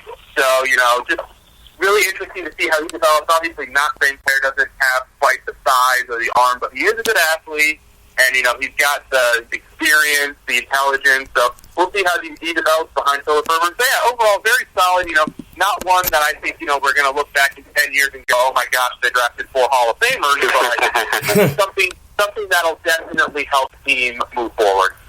That works for me. Well, I'm totally with that. And, of course, last but not least, the fun segment of the show. I mean, it's all fun, but this segment is just a fun one. I love this segment because Micah, and he's going to be mean. I know it. Micah is just he's a fan. He's a fan. I mean, he's respectful. I mean, trust me, he's very respectful because him and the entire Bolts fan, like I said, welcome me, a Raider fan, like, super cool people, like every one of them, okay? It was awesome. Like, every one of y'all were super cool. But right now, it's rivalry mode. It's what it is. I understand. So, Micah, are you ready, man? This is the segment, Stick It To 'Em, where you get to talk about the rest of the AFC West. Tell us what you think everyone's going to do this year, and of course, talk about your Chargers this year. And what you think they're going to do. You can give us a final record for them if you like to. If not, you can skip that part because some people are superstitious. I understand that. But let us know, Micah. This is your time, man. Stick it to them. All right, so the Raiders, under John Gruden, they're going to do what Raiders do best. They're going to choke. Such high expectations. But I am looking at your draft. You guys practically drafted from the 2 college football championship teams. You have drafts from Clemson. You got from Alabama, but then again, once you put on that Raider uniform, I believe last year, I forgot what player was it, he literally cuts out the Raiders, his own team, after losing to us, so they're not really going to be an issue. The Denver Broncos, they're a mess already. They got they're doing the Raider thing. They're going back, getting all these veteran quarterbacks, so they won't be an issue. They got 1-2 good players. Stay in the Mile High, rename your stadium, do something, man. Kansas City Chiefs, we'll be looking. It's going to be ground zero for the both of us. Hopefully, we broke the curse last year. Expect more. We're taking back our stadium. And just as a last shout out for all of those who want to foul, we've been ridiculed this whole time. Lately, we've been proving everybody wrong. I just want to I'm going to name a few people. Victor, the taco guy, Joseph McCaffrey, the sign guy, Bill Flash from the LA Times, and ESPN LA. Any spot, any place you want to diss at any time, just name it. Any squad, any place. We're taking back the AFC West. We're taking back LA. Forget the Rams. We can't score. We can't even score at a Super Bowl. And in case you're wondering what the real meaning of Super Bowl, the Roman numeral for Super Bowl 53 is, the L is for loss, and the 1, 2, 3 is for the number of points at the end score. Chargers will own LA in no time. Peace out. Whoa! Where's my applause button? That was the definition of stick it to him. Mike, your thoughts on stick it to him? Well, he definitely stands by his team. I'll give him that. He's definitely a committed fan, and he's all or nothing. Definitely all or nothing. I'll give him props. Any squad life, they say there are no Charger fans in LA. I'm just saying right now, for all those who are going to join us later on, LA's a city of bandwagoners. You know what? We don't want those fans. Because as soon as we lose, we're going to jump to another team. But, whether I be the only fan of the stands, I will cheer louder than anybody else. We will take LA by storm in no time. I'm loving it, man. I'm a witness.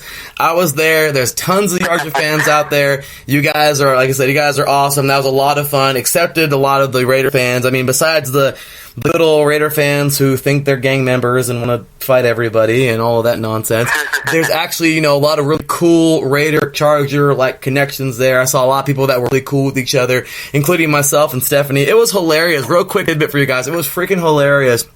I don't even know if I told you about this. I forgot to mention, too, Larry, one of the other reasons I became a Charger fan is just this rivalry. This rivalry is one of the best in the league. I'm pretty sure you see it the same way. Oh, yeah. That's what brought you out there to the game. It's just, this rivalry is amazing. It would not be the same. The AFC West would not be the thing for me. And I probably wouldn't be a fan had it not been for this rivalry. It's amazing. The competitiveness, it's got the best in everybody. I agree, and I love this rivalry. It is awesome. So with that said, man, you guys are absolutely awesome. I mean, it's a fan base, like I said, because you welcomed me in very well, and lots of other Raider fans were there, and it was awesome meeting lots of other Raider fans as well. But it was hilarious, man, because, I remember there was a PI, and it was on the Raiders, and they let it slide, and it was funny. The referees let it slide during the game, and I was all pissed off, and there was two Raider fans in front of me that were like, hey, with us or are you without us? I was like, hey, I like fair freaking football, dude. There was another F word that came out of my mouth. Not freaking. But I was like, and it was hilarious because the Charger fans were literally, it was hilarious because there were a couple of Raider fans that were with me, if we're going to win this thing, we're going to win it the right way. And then there's a couple other Raider fans that were seriously giving me that eye. And I was like, hey, man, you got a problem, dude? We can be Raider on Raider. There's a big parking lot outside, dude. Straight up. You know what I mean? Straight up. You know what? You got a problem, man. Straight up. I like fair football. I like good football. I like good, fair football. Yeah. And that's what I want. If we're going to beat you guys, we're going to beat you guys straight up and no referee help, none of that crap. And you know what? We couldn't do it. You guys got the better of us. You had a good game, and it was awesome, man. So I'm not trying to sound a Raider fan right now by saying that. I didn't like that at all. Guys that were trying to no, well, what are you, with us or against us or whatever? And I'm thinking to myself, no, I'm a Raider fan forever, but I also like good, fair football, and that's all there is to it. We've been screwed many times, and you know what? I don't want to be a part of the other side to where it's oh yeah, we got screwed by that team. So no, I want good, fair game. So anyway, it was a lot of fun. I enjoyed it so much. I think I'm cracking everybody up in that entire section. And it was with all my comments, and especially my halftime comments towards the Raiders as they were going into the tunnel. That was hilarious, but is what it is. So with that said, that was awesome. Hey man, one more time, y'all, ladies and gentlemen, Mr. Micah Farias, this guy. The applause button has been hit, sir. I know you can't hear it. Always a pleasure here. Hey man, it's always a pleasure having you back as well. You can call me at any time, any place, 2 a.m., I'm talking football all day. That's what I'm talking about, man. I'm glad to have you here on the show, man. Glad to have you as a friend. Great guy. And honestly, I can't wait to see you this year again, back at the stadium. Like I said, I forgot what they called it again, but, formerly known as StubHub, the stadium over there in Carson, and formerly known as the Home Depot Center. But seriously looking forward to it, man. It's going to be a lot of fun. And, man, I can't wait to see all of you again, Stephanie and Micah. Of course, you and the other girls that were there. There's so many of you. It was awesome, but super great people. And, hey, man, looking forward to seeing y'all again soon. And, hey, last but not least, man, this is your plug. Let them know where they could, these diehard Charger fans find you, man, on Twitter and everywhere else. Or Instagram, sorry. So Instagram, it'll be 562 High Voltage. On Facebook, we did do kind of a name change just to reach out to a bigger audience. We dropped the 562. So you want to look us up at LA Chargers High Voltage Live. And I added that live. We're always live all over the place, giving you the earliest, the latest feedback as it arrives. So LA Chargers High Voltage Live is where you want to find us at. I'm loving it, man. Well, let's do it, man. Make sure you give them a follow. Great people as always. As I mentioned, awesome. Big shout out to Miss Stephanie for introducing us, for introducing everybody here, of course. Myself and the Bolts fans and some of those awesome Raider fans that I met as well over there. So that was awesome.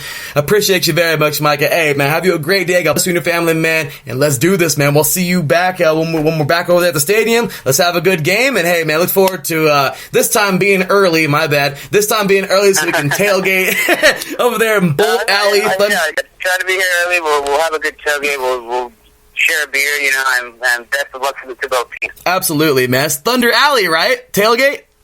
Southern Cali Thunder Alley. Southern Cali Thunder Alley. I love it, man. Southern Cali Thunder Alley at the Silver Lot 11. Look at it. Look us up there. No membership required. You're a Charger fan. You got that bolt on your head. You want to come find us here. Find the greatest tailgate, the greatest food, the greatest fans, and the better looking fans. I love it. Hey, Mike, thanks again, brother. Hey, man, we'll talk to you soon, man. Have you a great rest of your day, and take care, man. God bless. Have a good one, man. You too. Take care. All right, y'all. With that said, that will do it for Micah. Great job, man, as always. And as for Mike and myself, we're going to take ourselves a quick break. When we get back, we're going to have on one half of the Unfiltered Truth here on IE Sports Radio. Mr. Phil Robinson III and myself as a Raider fan. Once again, I have some nice things to say for the first time in a long time. And, of course, we got Mike Pat actually hosting the show pretty much for the next 30 to 40 minutes when we get. With that said, y'all, that will conclude 2 teams down, 2 to go on the AFC West. It's AFC West day here today on AFC Week on 3 and Out, 8 divisions in 8 days, right here on IE Sports Radio, your direct feed for all that is sports. We'll be right back after this.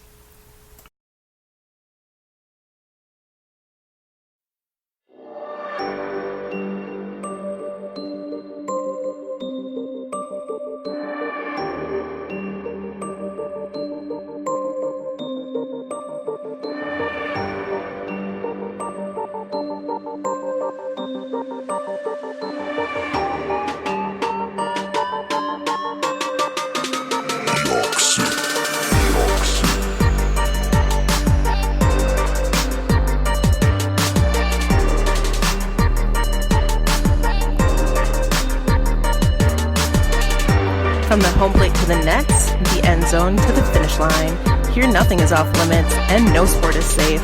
Not what it seems with your host Caitlin Seam, bringing you sports like you've never heard before. Catch me Thursdays at 5 p.m. Eastern, 2 p.m. Pacific, right here on IE Sports Radio. The only question is, are you ready?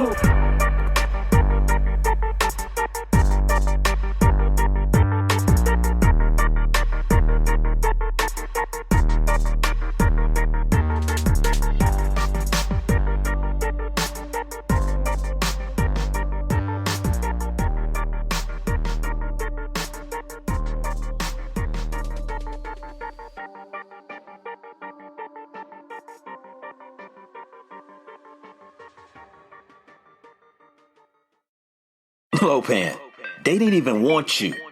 Heck, they didn't even want me. But you know what? Right about now, they have no choice. Looking for the real sports talk? Talk that's for us, the people? Look no further. The Wait a Minute Show, a prime time sports comedy cocktail that tucks you in at night. Join me and Lopan Wednesdays at 9 p.m. Eastern Standard Time on the 2livestewsradio.com and Saturday 8 p.m. Eastern Standard Time on the waitaminuteshow.com.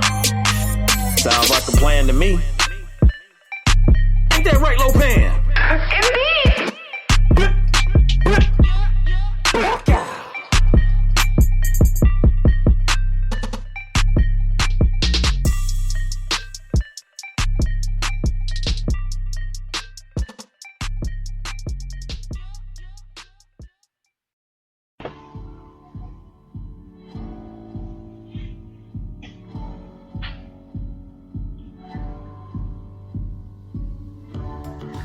Hi, I'm Phil Robinson, running point, setting up Phil Jones for the finish. Join us every Wednesday, 5 p.m. Pacific Time, 8 p.m. Eastern Time, as we break down the week in basketball on the home for Real Talk Sports Radio, iesportsradio.com. Welcome back, football fans. Well, there you have it. You just heard Phil Robinson's drop right here on for Fast Break, and I love it at the end of it. He says, iesportsradio.com, and that's where you can go to find all kinds of good stuff. Yeah, check us out. Join our board. Of course, the forum, our newsletter. Check out all of our podcasts on there. Check out Mike Pat's blogs. I got to put up the latest one, as a matter of fact, today before I leave. Certainly great stuff as always, man, with that and that blog, formerly known as the Mike's All Sports blog. Now, the IE Sports Radio blog. So glad to have him, aboard. Glad to have him here today. He's actually going to be the host right now because it's Raider time, y'all. Raider Nation, where y'all at? This is going to be exciting because I actually, like I said, I think I have more positive things to say than negative things to say for first time in a long time. So it's kind of nice. So, with that said, here we go. Let's start things off because we got ourselves a special guest on the line. We only got him for like another 15 minutes, and I'll finish up the rest of the segment. But with that said, ladies and gentlemen, welcoming, he is one half of the Unfiltered Truth here on IE Sports Radio, our Raiders show, and he is, of course, proud member of the IE Sports Radio team, man. Glad to have this guy here. He's about as knowledgeable as it gets, man. Glad to have him here for today's show to talk some Raiders football. Ladies and gentlemen, welcoming the one, the only, Mr. Phil Robinson the third. What's going on, Phil? How you doing today, man? Everybody give me a round of applause. Yeah! I'm doing wonderful, absolutely stupendous. Today is a beautiful, magical day. Football is in the air. The temperature may be up, but goddamn it, so is football. And rookies have reported. And Derek Carr, AB, and Tyrell Williams are working already. It is beautiful. It's spectacular. It's marvelous. It's football. It's Raider football. It is a beautiful thing. I'm so gosh dang happy, man. Training camp is here. I love to hear the gentlemen are already starting to work. This is what it should be, y'all. Put in those hours now. Put the hours in now. You win later. I mean, it's not like it's rocket science or anything. So I'm glad the guys are doing it right now. I'm loving it. So we don't got you for very long, Phil. So first things first, man. I want to start things off. Just quick and dirty. I know this is a question that we got to ask in general, but hey, man. I mean, this might be a dumb question, but how would you become a diehard Raiders fan, man? 1998, the year Charles Woodson was drafted. You know, that to me is about as easy as a question as you can get. Perfect question, in my opinion. A perfect answer, because guess what? You said it just as it is. A true diehard Raider came in right when Charles Woodson did. The GOAT. The GOAT. The only defensive player to ever win a Heisman. I'm just saying. Beast, all right? Only. So, with that said, Mike, go ahead. Fire away, man. I know you got a question for Phil, man. Ask him a question, any question you'd like to about the Raiders. Trust me, he'll give you a very valid answer. A very vivid and valid answer. Oh, I know he will. I got every faith that this is going to be a good answer right here. All right, Phil. So, this was probably one of the most active off seasons I've ever seen for the Raiders, at least in terms of adding players. We've seen years in the past where they've been cutting lots of guys, lots of extra weight. But in terms of adding players, adding high-end talent, through free agency and through the draft, arguably the most productive we've seen in a while. But there's a lot of new pieces on this team, and every level, offensive weapons, offensive line, defense on all three levels. And that takes time. It takes time to build teammate relationships, cohesiveness throughout the roster. Some teams have it down by the first week of the season. Some teams never get it down and everything falls apart. So my question to you, Phil, is how long do you think it will take this group of guys that they've assembled, how long will it take them to really come together and really start playing to their potential? The answer to that will be their first 3-game winning streak. And usually preseason, everybody they come together, everybody says the right things. You have a couple scraps, you got a couple scraps in camp, and then you roll into the regular season. You can come out strong or you can experience some adversity, but when you start stringing wins together, that's usually about the time that everybody's on the same page and the stragglers begin to buy in and do what they need to do because they believe. You feel me? Yeah, absolutely. Yeah, so no definitive timeline, but you do think that at some point during the season they will get it all together and make magic happen on the field. Yes, I do believe that. I do believe that for certainly. I believe that they should come out. They have the ability to come out strong in the first 2 weeks and take stranglehold on the AFC West early. by beating Denver and Kansas City in back-to-back weeks. I don't think Kansas City will have everything ironed out by week 2 because they got a lot of moving pieces, and Denver, you want to talk about a shit show. But oh man, you know what, man? Spoken as a true Raider, and I gotta say, right now this is quite the.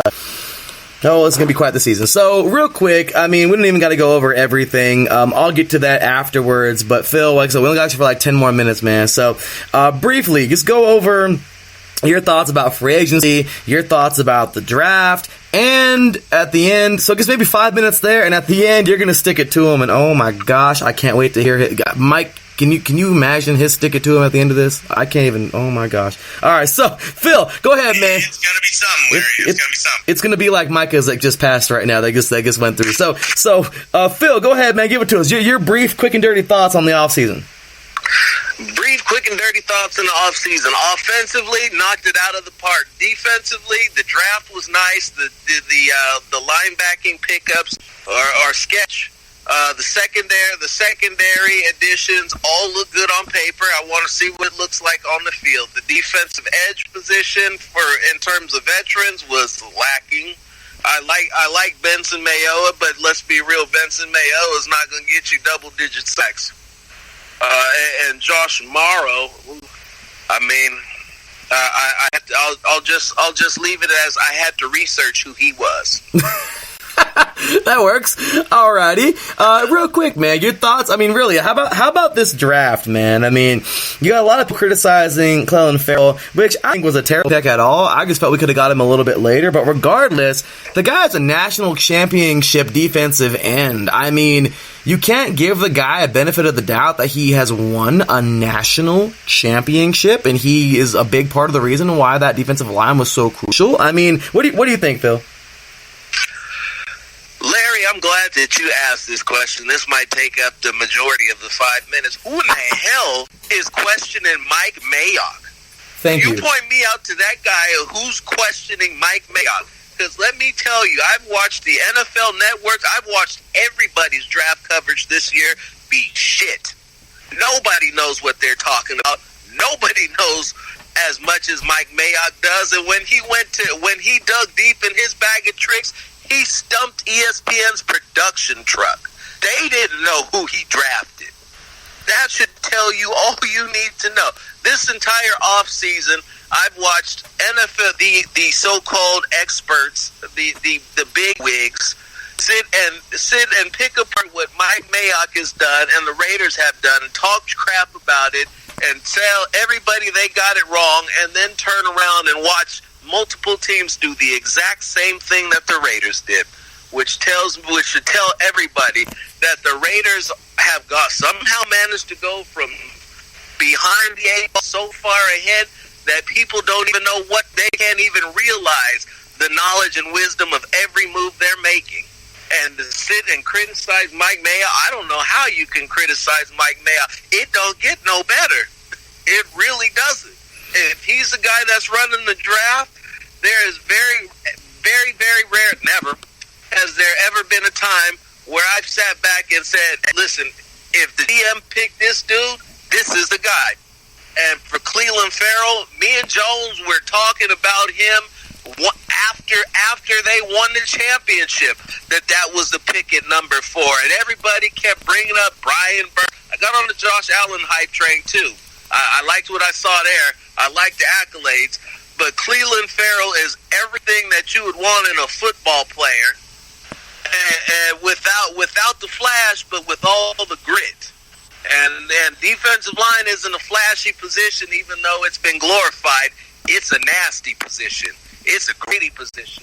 It's a dirty position. It's a physical position. You know what it is, Larry. Absolutely, Phil. And I couldn't tell you when. I loved listening. By the way, y'all, Raider fans out there right now, I know there's a lot of you listening right now. Like, Raider fans, no joke, we get a lot of Raider fans on here listening. And I think I know the reason why, because of this man right here, I'm Phil Jones. But the Raider fans listening right now, if you are listening and you're a new Raider, and you're new to IE Sports Radio, come to the Unfilled Truth. You found your podcast. You can definitely. I want you to listen to this one too. But trust me, The Unfiltered Truth, y'all. Mondays, your Phil Robin list on Mondays, okay?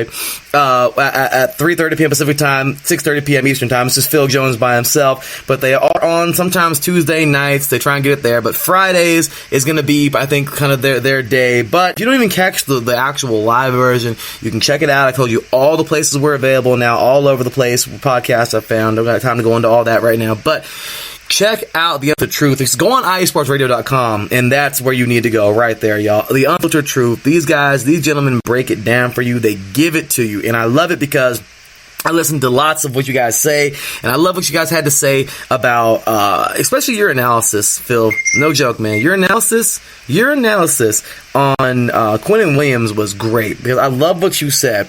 It would be a great rotation. You had a big, nasty man in the middle, but it's not going to do anything for our edge rush. And personally, that's what we need. And you, as well as I know, Phil, and I think Mike there, who has now Montez Sweat, and of course, probably one of the best damn pass rushers in the NFL, Ryan Kerrigan. Mike Pat over there knows a thing or two. You need to win. If in order to win in the NFL, you need a pass rush, and that's all there is to it. So right now, at first I was like, okay, I don't really like this. And then immediately I started looking more into it. I listened to Phil and Phil a little bit, and yeah, Farrell is as complete as it gets. I really like this guy. He's a leader. Everyone that Mike Mayock said that everyone he talked to, he was a leader on the team, and I just love it. So with that said, I'm not gonna take up any more time. I only got like 4 minutes left here. Phil, stick it to him, man. Talk about the rest of the AFC West. What you expect from every one of those teams. Give them a final record if you would like. If not, you don't have to. And of course, give the Raiders a final record. I know some people are superstitious, so if you don't want to, you don't have to. That's okay. But hey, Phil Robinson, this is your time, man. Stick it to him. Let me shine. All right, real quickly, for all of you who are listening to the sound of my voice, a report came out about somebody talking crap about our beloved quarterback. Well, guess what, brother? It was Reggie and Bill. They're the ones that had something to say about our beloved quarterback, talking about he's sensitive and in his feelings and needs a hug. So you two need a job, so shut up and mind business. This is Raider Nation now. We're doing what we do. Derek Carr's lined up. He got weapons. He got gumption. He got all the motivation in the world to come out and destroy. Now, let's start from the bottom. The Denver Broncos offensively are going to be bad. Just very, very bad. So sad, so bad. Philip Lindsay's not going to sneak up on anybody. Maybe the line plays a little better. But Joe Flacco's not the guy. They can't draft the guy.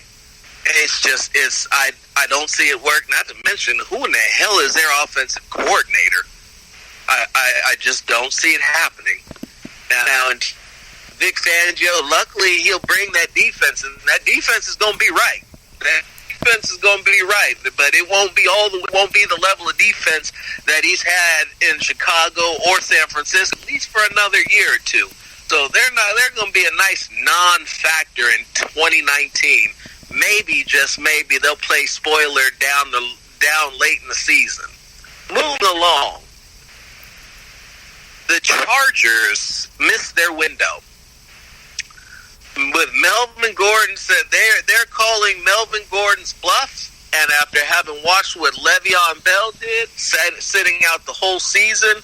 Now, a good friend of mine, me and Mo Moten, were talking about the backup running backs for the Chargers and how good they were. I don't believe them.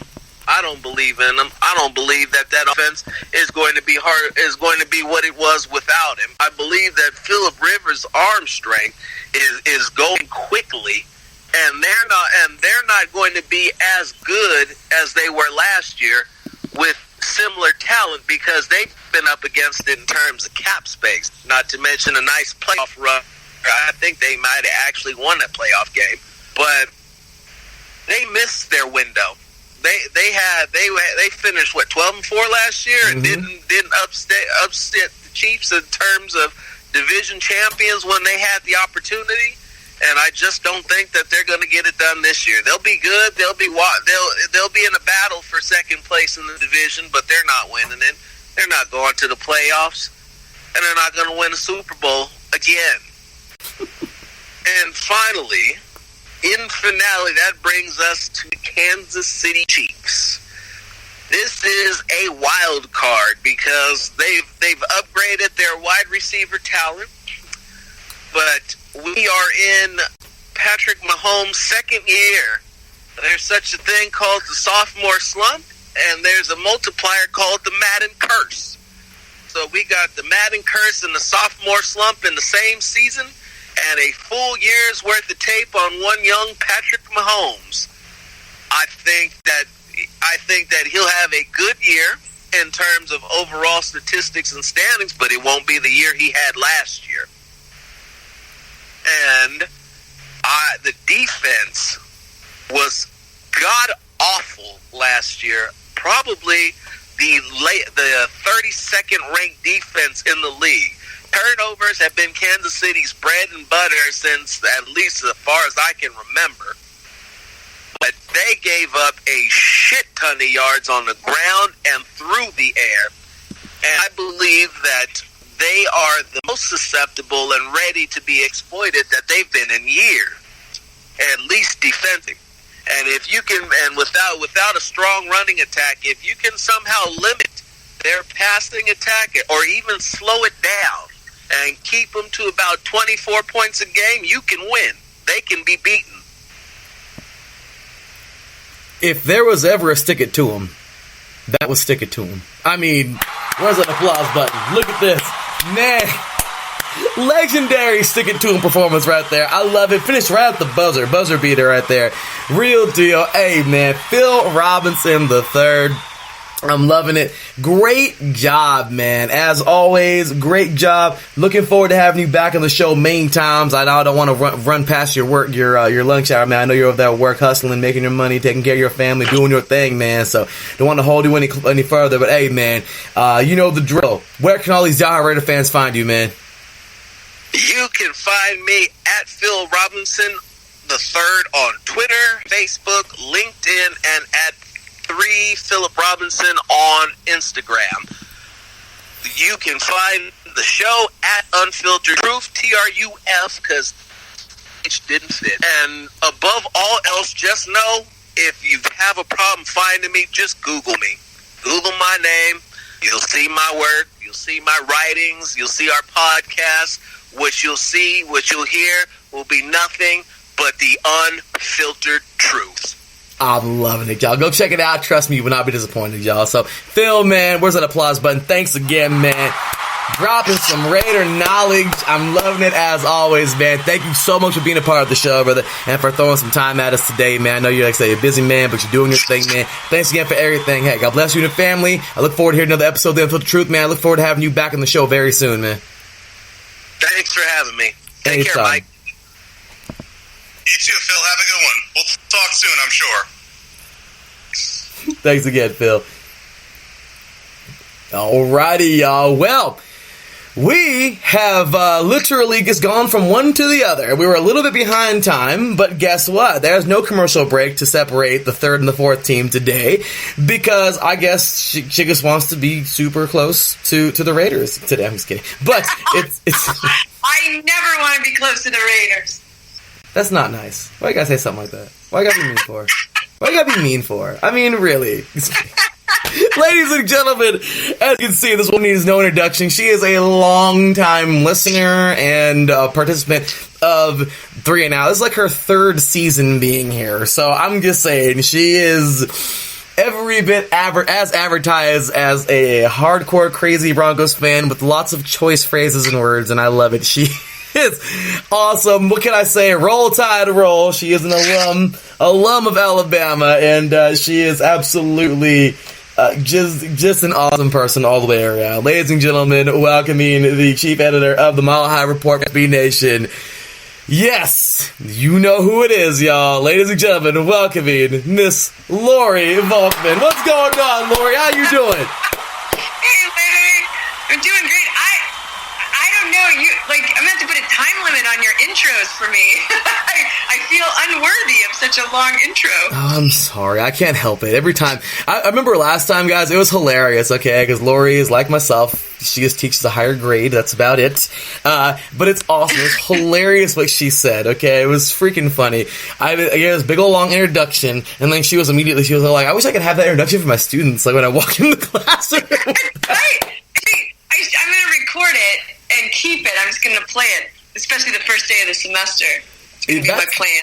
That's one way to start a school year. I'm just saying. Set the tone, baby. Set the tone. All day. So, Lori, I know you don't have a whole bunch of time, but we got to make sure we get through some things here today. So, first and foremost, I know you've said this already on the show, but hey, let's refresh the memories. We got a lot of Broncos fans listening right now, so thank you all Broncos fans who are especially just tuning in right now too, because especially when I put this post up right here. But with that said, start us off real quick and dirty introduction. How did you become such a diehard Broncos fan?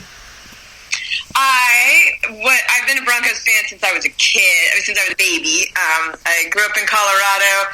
I was 7 years old when the Broncos went to their first Super Bowl in 1977. So you guys do the math. You can figure out how old I am. Oh my God. But I was at an age where you're old enough to kind of start understanding the game and to really appreciate competition and winning. And so it was a great year to have your team where your local team be really good. And Broncos fans forever, really since that time, but even before that, a little bit before that, when the Orange Crush defense was really coming into form, were really good fans, even when the team wasn't that great. But then of course that year, so the whole state, every city in the state, my elementary school, everybody was into the Broncos. And so it was really easy to keep, to kind of get into football and stay with it, because I came into it when we had one of our best years as a franchise ever, and, certainly the first one in a long time. So anyway, I've been a long-time fan.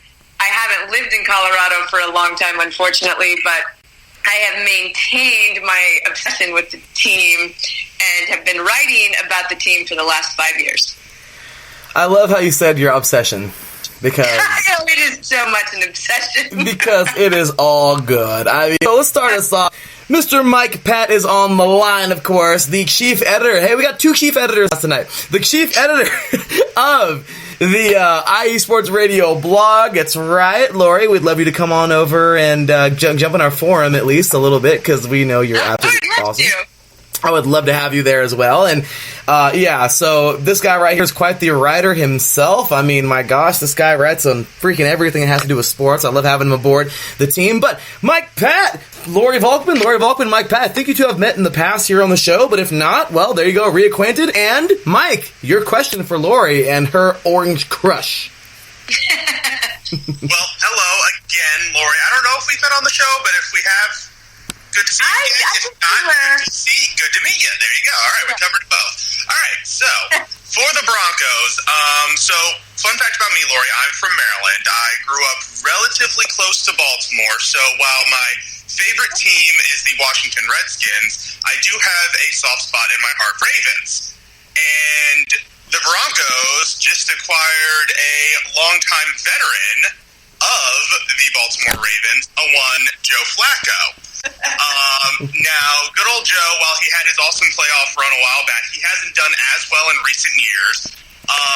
But, fresh start, and he's had a history of success in Mile High dating back to that playoff run. I don't want to drudge up too many bad memories. Such a bad memory. What playoff? I don't know what you're talking about. Yeah. But, you've got this veteran now. He can be a stable presence, and, the high altitude is generally better for the stronger arm quarterbacks. They can really sling it in that air.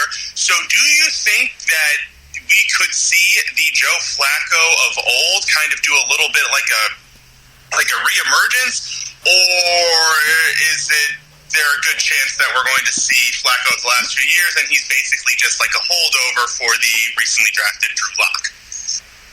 Well, to answer that rather complicated question, I'm going to say maybe.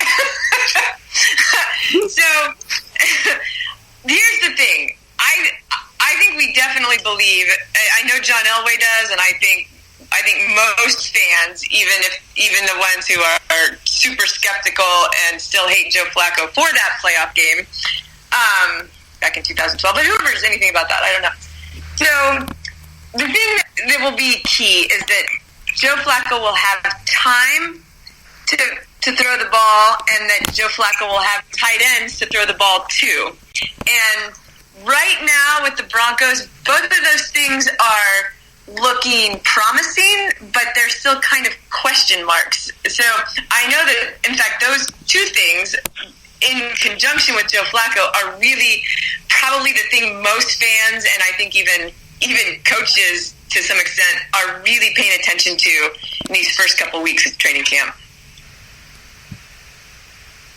Awesome, very good. And by the way, so this is my memory of that game. So the play where Joe Flacco threw the deep pass to Jacoby Jones to tie the game late, the safety on that play, and this isn't for you, Lori, because I know you know all of this, but this is probably maybe for you, Larry, because I don't know if you necessarily know this off the top of your head, but was a guy by the name of Raheem Moore, who was drafted in the second round, and he actually had one of the best years of his career that year leading into that game, and he was never the same after that play. What? I'm pretty sure. So I always joke that Joe Flacco ended Raheem Moore's career with that one pass that he misplayed. Well, Broncos fans would agree with you, and they would say the same. It totally ruined his career after that. Well, that sucks. Wow, that sucks. That sucks to hear. My gosh, such a downing moment right now on the show. I mean, wow. Well, let me tell you. I'll try to make this quick. But when I was when that game, that game was happening, I happened to be in Los Angeles. I judged gymnastics meets in my free time and college gymnastics meets, and so I was assigned to a meet at UCLA, which. Not that you guys should know anything about college gymnastics, but UCLA is I do. The number one team in the country many years. They're always top, 3, top 4, so they're amazing. I actually did that too. Yeah, so that year they were very, very good. I was super excited to judge. It was a Saturday night meet, and I was at my hotel, just waiting to go, and mind you, I'm not from LA, so I have my GPS to get me to UCLA, but I already know, okay, I gotta probably save a little time for this because I don't really know where I'm going, and I just hung out in the hotel bar watching the game until I felt like I needed to go, and it goes into overtime, and was it double overtime even? I think it was double overtime, and I am literally just waiting for the last possible millisecond that I can leave to get to UCLA to be on time for this big meet with this number one team. And I was like, I have to go. Between walking from the hotel bar and getting in my car, Raheem Moore let that interception happen, and I get in the car and find out the game is over and we lost. And so I'm driving to UCLA pissed off. And I'm in all traffic, and it's crazy, and I'm going to be late, and I'm like, God damn it! Can I say that on the radio? You need to bleep that out. That was awesome. I'm sorry. That's freaking hilarious. I'm sorry for your pain there. I'm sorry. But I think that's hilarious because you left right when you needed to leave, Lori. That was supposed to happen. It was. I don't know. I was like, the only good thing about it was because I had to focus on gymnastics and on the road, I did not have time to be so depressed the way most Broncos fans were. And then I go to this meet and I'm judging, and it's super intense to judge a top team in the country. And so, because you get all the, you're getting the eyes from all the coaches, what, you took a half a tenth for that? Are you kidding me? And so, my mindset went straight from football to gymnastics, and it was super intense. And I did not have time to focus on how awful it was that we just lost that game. Oh, my gosh, that is something. Well, we just learned something else new about Lori. I mean, she gets us pretty much everything. But that is crazy. And oh my gosh, that is... Okay, that's actually pretty funny. And yeah, Lori, college gymnastics, one of my all-time favorite rivalries, War Eagle and Roll Tide. I'm just saying. Yeah, good stuff out there. Yeah, that's, and I gotta get more on gymnastics, but yeah, hey, Lori, you should know, okay, if anybody's gonna cover, like, the lower range sports, it's gonna be this network because we care about that crap, you know?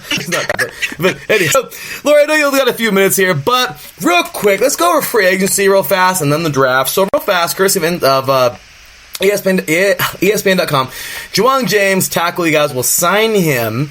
You also will sign Bryce Callahan, corner right there.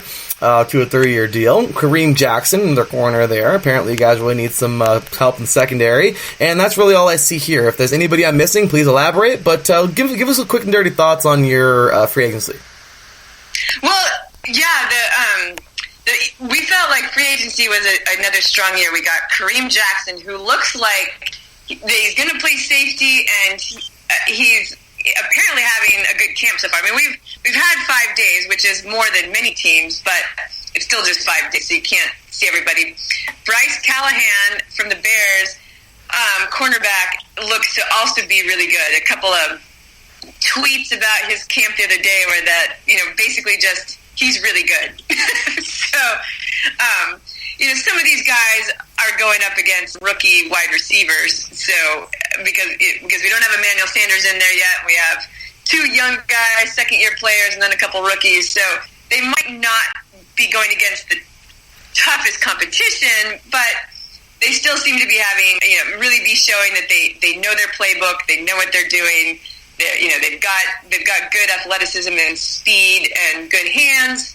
So I think, as far as we can tell, those 2 additions to our secondary are going to be really helpful, and we needed it because our secondary, which was once the fly zone, has quickly become the anybody can fly in here zone. A landing strip. Explain. yeah. And so that's good. And then Juwan James, we're hoping really helps our offensive line. We have each year our offensive line was pretty awful. Even when Peyton Manning was there, and even when the Super Bowl, it was always, there was a lot of talk of that, and people always like to debate how Peyton Manning was terrible that last year. His arm was not what it used to be, but he still got rid of the ball in under 2 seconds most of the time, and he had to because our offensive line was terrible. It's just we didn't notice it as much because it was Peyton Manning. But then we definitely noticed it the next 3 years, and so each year we've been trying to toughen it up, to strengthen it, and it really hasn't worked. But hopefully this year with Juwan James, hopefully Garrett Bowles in his 3rd year, who was our first round pick a couple years ago, will show that he is worthy of a first round pick. And hopefully our 2nd round pick this year, Dalton Reisner, who looks to be having a great as well. And some people are talking about him being, the best rookie on our team. Mm-hmm. We hope the defensive line will be better, but there's been talk that James has struggled a little bit, but he goes up against Von Miller, so what are you going to do? Absolutely. And Lori, I want to jump right into the draft. I'm glad Mike and I were. I mean, seriously, like. Not to overlook your 1st round pick, because Noah Fant is somebody that I want on the Raiders. Thanks, Lori. Thank you. But this guy is a freak of nature, okay? They had 2 tight ends this year, and he was one of those psycho, amazing, great tight ends. I literally put you guys... I literally put that you guys won the draft, like, on the...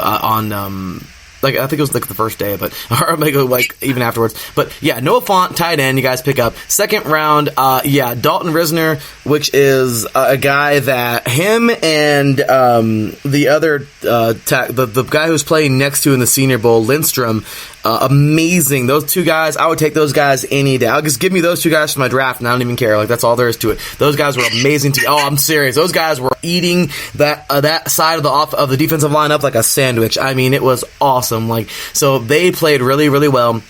But great pickup right there. Next up, we had Drew Lock. I mean, really, another great player here from, Drew Lock. Another great player. I like this pickup here because, once again, we don't know exactly how the quarterback situation is going to go. We don't really know any of that at the moment. But you guys looked pretty good with somebody of his caliber who can, I think, come in and make an impact if he is needed to. So somebody that can sit behind Flacco or, just come into his own. But good pickup there. Dramont Jones, defensive tackle out of Ohio State. Another solid pickup there. Justin Hollins, linebacker out of Oregon. I'm a Pac-12 guy, so didn't see too much of him, but I didn't see him at all, but I do know that, hey, you know what? Tough, hard-nosed player from Oregon. Okay, Juwan Winfrey, wide receiver out of Colorado, and that is it. So overall, Lori, give us a grade. Give us your thoughts on the draft. Yeah, I would give us an A-. I think I don't know. I think I was really happy with No Fan. I was actually at the draft on the first night, and you can imagine, on TV, you know when teams are trading up and down. When you're there, you don't really, you don't hear all the chatter. You're just you're seeing everything that's on the stage, and everything's totally live, and you don't know anything going on backstage. You don't have the benefit of any pundits or sportscasters talking, whether that's good or bad. So we had cameras on us because whenever it's the next team choosing, they come over to the little cheering section and put the camera on, so you're supposed to cheer and listen for whoever's going to be picked, and then you cheer again. And all of a sudden, the Steelers banner was coming up, and I'm like, I don't think we're picking right now. And the cameraman's like, no, you guys got to cheer. I'm like, it says Steelers up on the screen, and they look back, and then suddenly a guy has his earpiece. He's like, wait, the Broncos traded down with the Steelers. We got to go over to the Steelers section. And so I was immediately pissed because I thought we were going to get Devin Bush because he was still available. And all we've been talking about was how Lackers are, the key piece of the Vic Fangio defense. And so then we find out that we traded down, and it comes to us finally at number 20, and I'm thinking, I sure hope I know who the player is that we decide to pick because we're on TV and they want us to cheer. And they said Noah Fant. I was so excited because if there was another position, another player, I would have really thought it was tight end, specifically because of Joe Flacco. So it turned out to be a great draft. And then Dalton Reisner was a steal, honestly, I think. And actually, the true steal was Drew Lock because it seemed like he was going to go in the first round. So to get those three players in the first two rounds kind of made the draft a success right away. And then when you look at some of the other players that we've gotten and how they're already, Juwan Winfrey, our sixth-round wide receiver that nobody seemed to know about, he's been making huge strides in training camp. So I think our draft was really good. Of course, you never really know until they play the games, but they all seem to be smart players, good, football IQ, and not troublemakers, and that's always a good thing too. I like it. So last but not least, like I said, I know you're up against time right now, but real quick, this is the segment where we have some fun, and you get to stick it to them. I think so far today, the Chiefs fan did really good, okay? Reed Black on Sunday, that was pretty fun. Micah just, destroyed the entire AFC West, and Phil gave him a run for his money, and, let's just say there wasn't the nicest things about the Broncos in there, and some of those, but, Lori, try to get on so I could hear it. You got to give me a quick recap. What did they say about the Broncos? Well, let's say I forgot, but it was pretty funny. What do you call it? I forgot even what Phil just said right now, but regardless, okay, this is your time to have some fun and kind of go into what you think about the rest of the division for this year. You can talk about records and bring up whatever you like, where you think they're going to finish and where you think your Broncos are going to finish. You can give a final record if you would like. You don't have to, of course. I know some people are superstitious, and I understand that, so you don't have to give a final record. But this is your time, Lori. So, for the AFC, including your Broncos, stick it to them. Well, let me just say that I hate the Chiefs, the Raiders, and the Chargers. Therefore, I choose the Broncos to win the AFC West, like I do every year. I'm going to start off with a 16-0 record, and here's why. I love it, Lori. I am superstitious about picking the team to lose. So my rational side knows that, it's super unlikely for any team, even, the Patriots or the Chiefs, or any of the teams that are, kind of powerhouses right now, to win all their games, because there are always weaknesses that can be exploited. There's always injuries. There's always downtime or games. Not everyone plays their best. So it's not that. But Pat Bowlen, our beloved owner, who just died this past month from Alzheimer's, he used to always pick the Broncos to be 19-0. And I actually just found that out, but I've always been doing that. And I thought, see, Pat Bowlen and I, we're on it. We understand how this goes. And his thought was, I'm doing everything I can to make this team as good as it can be so that we always have a chance to win the games.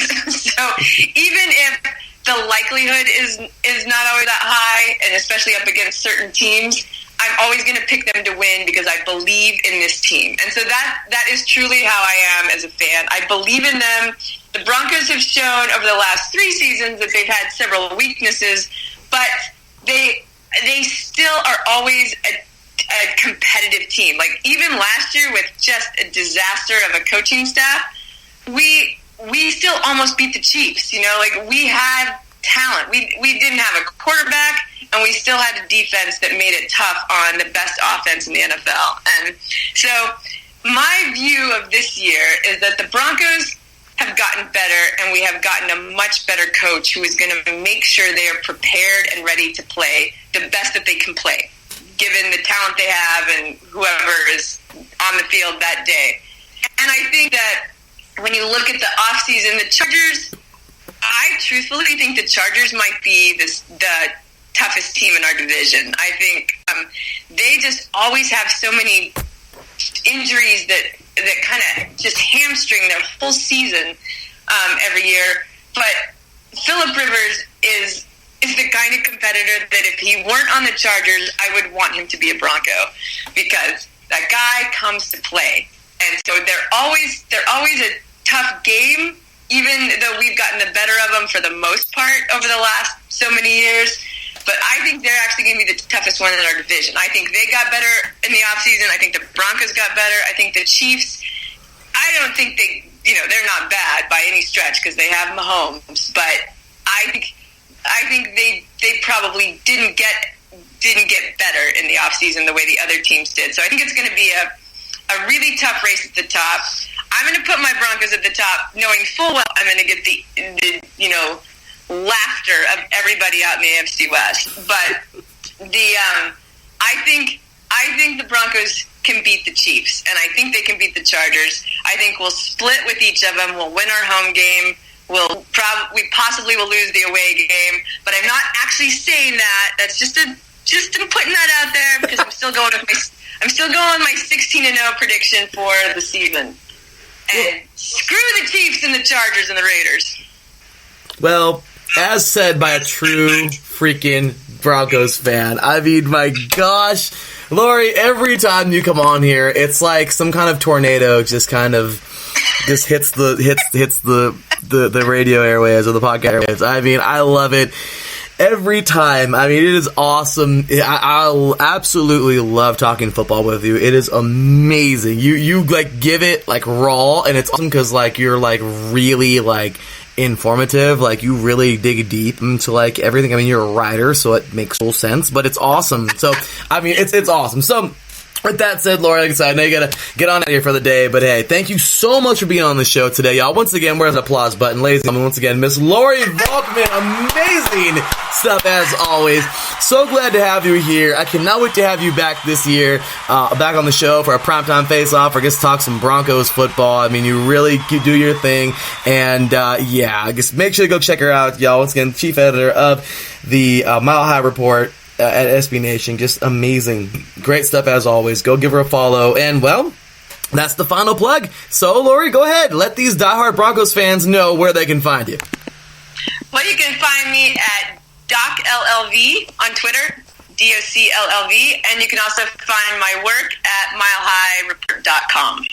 Hey, it is great stuff as always, and to go check her out, y'all. Once again, Miss Lori doing great things, and I'm loving it. And apparently she judges college gymnastics. So, I mean, another fun fact about the amazing Lori. So, thank you so much for being a part of today's show. It was awesome. Thanks again for lending us your time.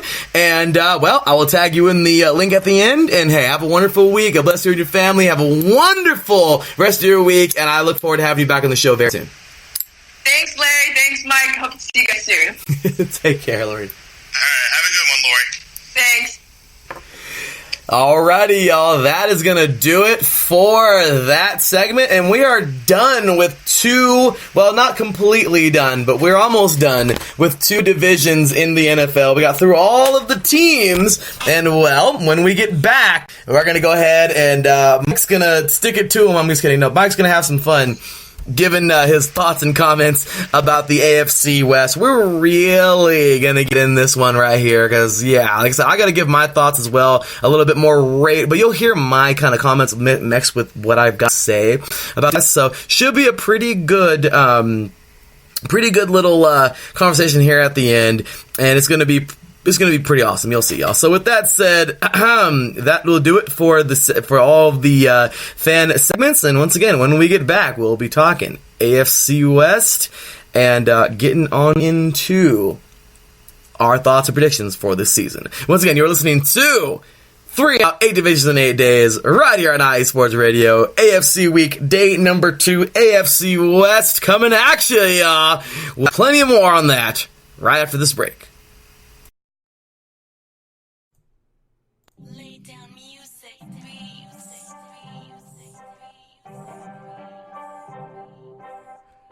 Hey, what's up, BS3 sports fans? If you love listening to the BS3 Sports Show, check out the Weekend Wrap-Up every Monday at 12:15 Central Time, 1:15 Eastern, recapping the weekend in sports like you never heard it before. Comedy, interactive chat room, it's a must-listen. Weekend Wrap-Up on Spreaker.com. Part of the X Squad. Check it out. You won't be disappointed.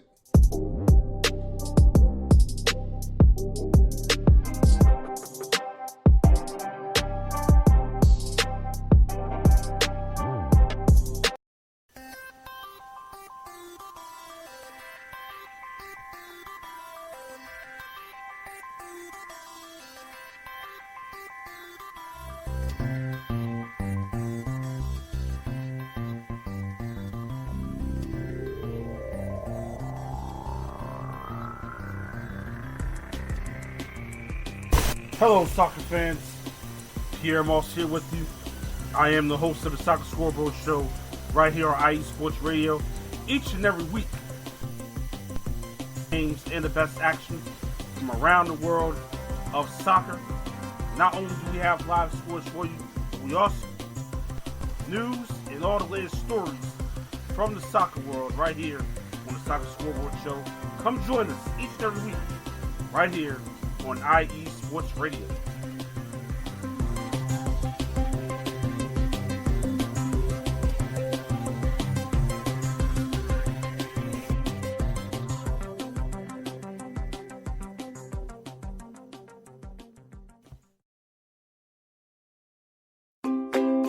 Were you listening to a great game on USRN, but then the Wi-Fi crashed in the final seconds? Or do you simply want to listen to the best calls we here at USRN have to offer? Well then, you need to go check out our Audio Boom page. It holds a collection of our best calls that you don't want to miss. How do I get there, you ask? You can download the Audio Boom app and look up Ultimate Sports Radio, or simply go to audiobook.com/Ultimate Sports Radio. And as always, thanks for listening and making USRN one of the most talked about sports networks on Mixler.com.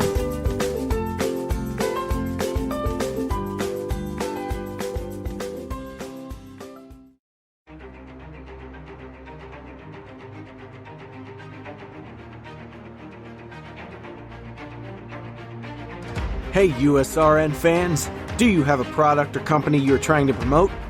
Look no further. USRN is teaming up with small local businesses trying to establish themselves via online promotion. Let us know if you're interested. Email us at usrnradio@gmail.com to learn more.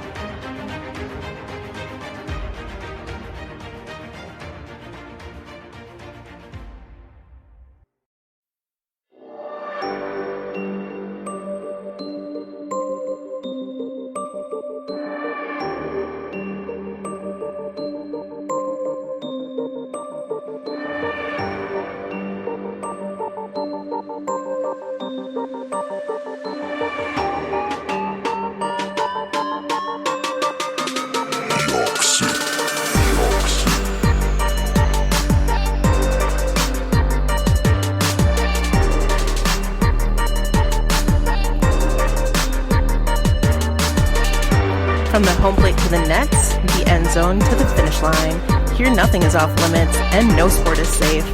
Not what it seems with your host Caitlin Seam, bringing you sports like you've never heard before. Catch me Thursdays at 5 p.m. Eastern, 2 p.m. Pacific, right here on IE Sports Radio. The only question is, are you ready?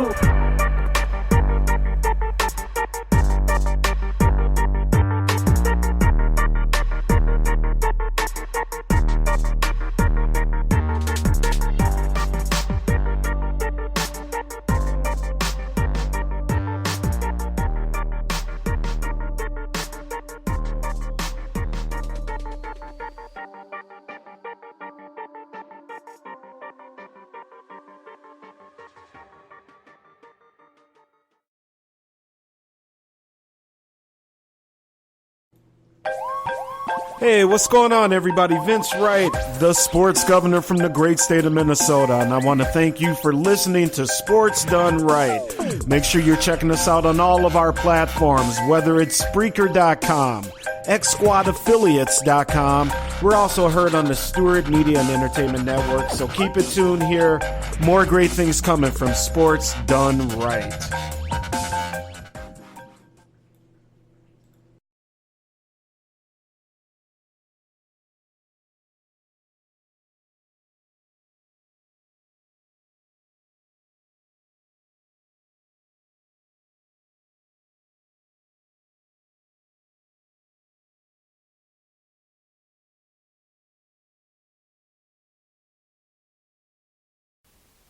Attention, all sports fans!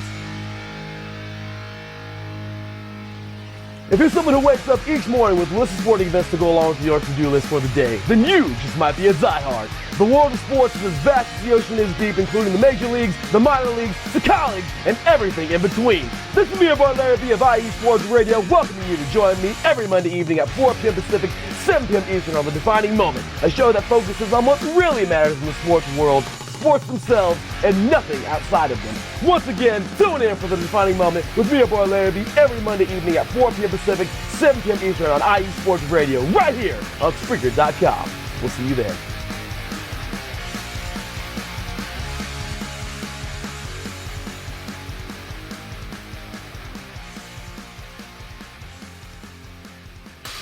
Welcome back, football fans. Well, there you have it, y'all. Plenty of great shows you can hear at IE Sports Radio. Also, all over the place, USRN. And by the way, Mike, aren't you excited? Okay. You know what? I haven't even announced this, but my gosh, why not just do it right now? We have a few extra minutes.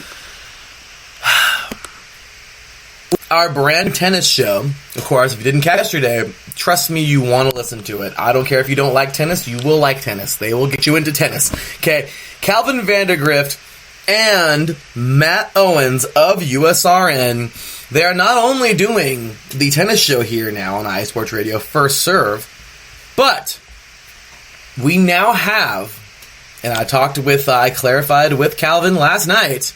Okay, we were talking a little bit. He texted me while we were messaging on Facebook, DMing, and he says this would be super sweet, but a weekly show, okay, on IE Sports Radio, depending on how busy he is. I know he's a busy guy in grad school and a whole bit, but maybe weekly, maybe bi-weekly, depending on the schedules and everything. But IE Sports Radio listeners out there, be ready, be excited. because we are going to start hosting IE Sports Radio / USRN Game Night. That's right, y'all. Game Night is a real thing now. It's going to be hosted, right? Is that not? Where's the applause button, right? Come on, Mike. I mean, seriously. That is awesome. Awesome. So, Calvin is actually going to start making up not making up, but like kind of putting in games of based off of popular TV games, such as, let me see what we put here in the direct message, such as Jeopardy. Of course, we're gonna have Sports Jeopardy. He's gonna base games off of Who Wants to Be a Millionaire. He's gonna base games off of let's see, where was it at? Yeah, Who Wants to Be a Millionaire. He's gonna base games here off of, if I can find the rest of them, Family Feud, the Match Game, which I don't even know what that is, and lots more. Well, and a lot more. So, yes, you want to test your knowledge, sports fans? Well, Mr. Calvin Vandergrift is actually going to be hosting a show here every week, or maybe you'll say bi-weekly depending on his schedule and everything, but it's going to be a game night type of a week on IE Sports Radio. Don't know if it'll be simulcasted on USRN, but it'll be, either or, and it's going to be, or it's probably going to be a pre-recorded show, as I think he mentioned here, but it's a game night for the live ones, and I want to at least do one live one a month, so that way we can get everybody involved, but still, going to have contestants. There are going to be a lot of them, including the IE Sports Radio family and the USRN family as well. Of course, we're all just kind of one big family. So anybody out there listening, want to try your hand at any of these games? Maybe you want to go up against the IE Sports Radio family or USRN. Maybe we can do a Family Feud edition of IE Sports Radio versus your podcast out there. If you're a podcaster and you got a network yourself, I don't know. Maybe you want to get a team of listeners out there that are a big big sports fans, and you want to take on USRN or IE Sports Radio, or a combination of both, or you want to hear USRN take on IE Sports Radio, or you want something like that. Let's have some fun and enjoy it. And have game night here on IE Sports Radio and USRN every month. Matt, I always say Mike, Pat. As you know, I think that's why I say that. That's why I say that. I try and combine your first and last name for some reason. I don't know why, but Mike, seriously, man, your thoughts on game night? Oh, I'm excited. I'm stoked for it. I'm ready for it to start. Oh yeah, you and me both. It's going to be so fun. We're going to enjoy ourselves, and this is going to be quite the spectacle here at IE Sports Radio. So, let's go ahead and jump on back to the AFC West. First things first, where's that applause button at? Congratulations to every one of our, I don't know if I'm saying congratulations, but thank you to all of our of course our listeners, but to every one of our fans here today. Once again, big shout out to Mr. Reed Black, Miss Stephanie, of course, Mr. Micah Farias, Mr. Phil Robinson III, and, of course, Miss Lori Volkman, as you just heard her right now.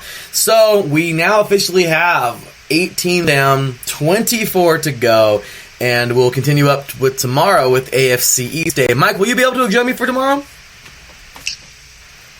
Yeah, I should be here. Okay, cool. Well, we'll be getting that ready for coming up tomorrow. We got interviews with Mr. Matt Lowndes, Jets. We have an interview that I recorded last night for the Dolphins with Mr. Josh Ritter. And we got 2 live ones.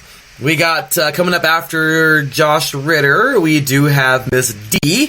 So if anybody remembers her from last year, Miss D, ABCs of D on Twitter. She's awesome. Diehard Buffalo fan.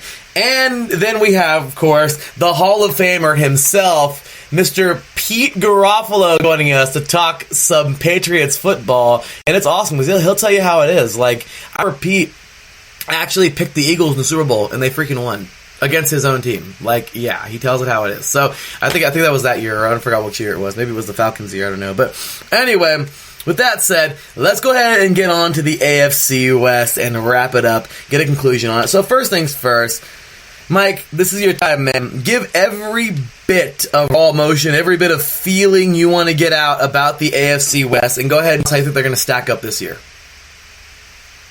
Well, so the AFC West has a lot of interesting storylines, probably more than most of the other divisions. You've got the Raiders and all of the talent they've accumulated, all of the different pieces coming together, like I talked to Phil a little bit earlier. Now, how are they all going to fit together? You've got the Broncos with their, surprise move, so to say, of going after Joe Flacco, and appear to be trying to piece together another run at competition despite an so-so year last year. And then Kansas City with all of their, off-season issues and controversy, which is unfortunate, but, it's a real part of the, life, real part of society that, teams have to deal with. And then you got the Chargers over in LA, which is funny because, the biggest city of them all, and they've arguably been the quietest team, other than, of course, wait a second, the Melvin Gordon holdout. So, every team's got their little niche that they're dealing with. I think some rosters are better than others. Larry, are we doing our team, like our predictions right here, right now? Or? Yeah, let's do it. Yeah, let's do it. Okay. So in fourth place, I'm going to have the Broncos. There are things I like about their roster. I really do like some of the pieces they have on defense. Obviously, Von Miller, Bradley Chubb, the developing second-year player. Chris Harris, that was the name I was trying to think of, the cornerback. He's very talented. But overall, there's not a lot that excites me about their offense. I do love Noah Fant. I love the Noah Fant draft pick. I like their draft, but I don't think there's a ton of year one impact because tight ends don't typically have a huge impact. As evidenced by last year with how little the Ravens got from Hayden Hurst and how little the Dolphins got from Mike Gesicki and all that. So I think Denver comes in fourth just because I don't think they quite have across the roster the star talent to compete with the rest of the division, and I think the offense is just kind of so-so, and I don't think the defense is good enough to win them enough games to get to the playoffs. Lori's mad at you. Number three, which was that? I said Lori's mad at you. I know Lori's mad at me, and I'm sorry, Lori, but they could surprise me. Hey, I was completely wrong last year. I had the Chiefs coming in fourth in this division, so that shows how much I knew. Of course, that was before the Khalil Mack trade. Note asterisk. So I would have had the Raiders in fourth had that happened before. But yes, so there you go, Lori. There's your vote of confidence. So who knows? Denver's probably going to win the division. At three, speaking of those Chiefs, I've got the Chiefs coming in third. I do think they take a step back. Pat Mahomes, I think it was Phil said, the rest of the league has a whole year of film on him now. They kind of know his tendencies. Andy Reid's going to do his best to try to keep things fresh, try to keep teams off guard. But, you've got the whole Tyreek Hill controversy surrounding them, which it looks like he's not going to be suspended. But who knows? There's still a month and a half or so before the season. So, new details could arise. It's a very uneasy situation. Running game should be decent. Line should be defense. The defense should be decent. The defense worries me a bit. Because it wasn't that great last year. They did add some really good pieces in the offseason, but I don't know if they're going to do enough to take that next step. They're still going to be in the playoff competition, I think, and I think they could easily, exceed 500. But I've got them third as it stands right now. Second, I've got your Raiders, Larry. I know that's a strange bit of confidence, but I think this is one of those cases that it kind of reminds me a little bit of the Chargers when you go back 2 years ago, how they got off to that bad start and then really came on strong towards the end of the season. That's kind of the situation I see. I see them having some bumps in the road to start the year, but then once, all of the pieces come together, once Derek Carr gets in a rhythm with Antonio Brown, Tyrell Williams, the run game really gets going, the offensive line melds, and that defense all comes together, I think the team's going to finish really strong and shoot for second place, definitely a playoff hunt. But I've got the Chargers coming in number one. And I don't think they're going to run away with the division by any means. It's definitely going to be a tough fight between those three, I think. But I just think, you've got the veteran leadership of Phillip Rivers. You still have, great weapons like Keenan Allen. Hunter Henry comes back from injury.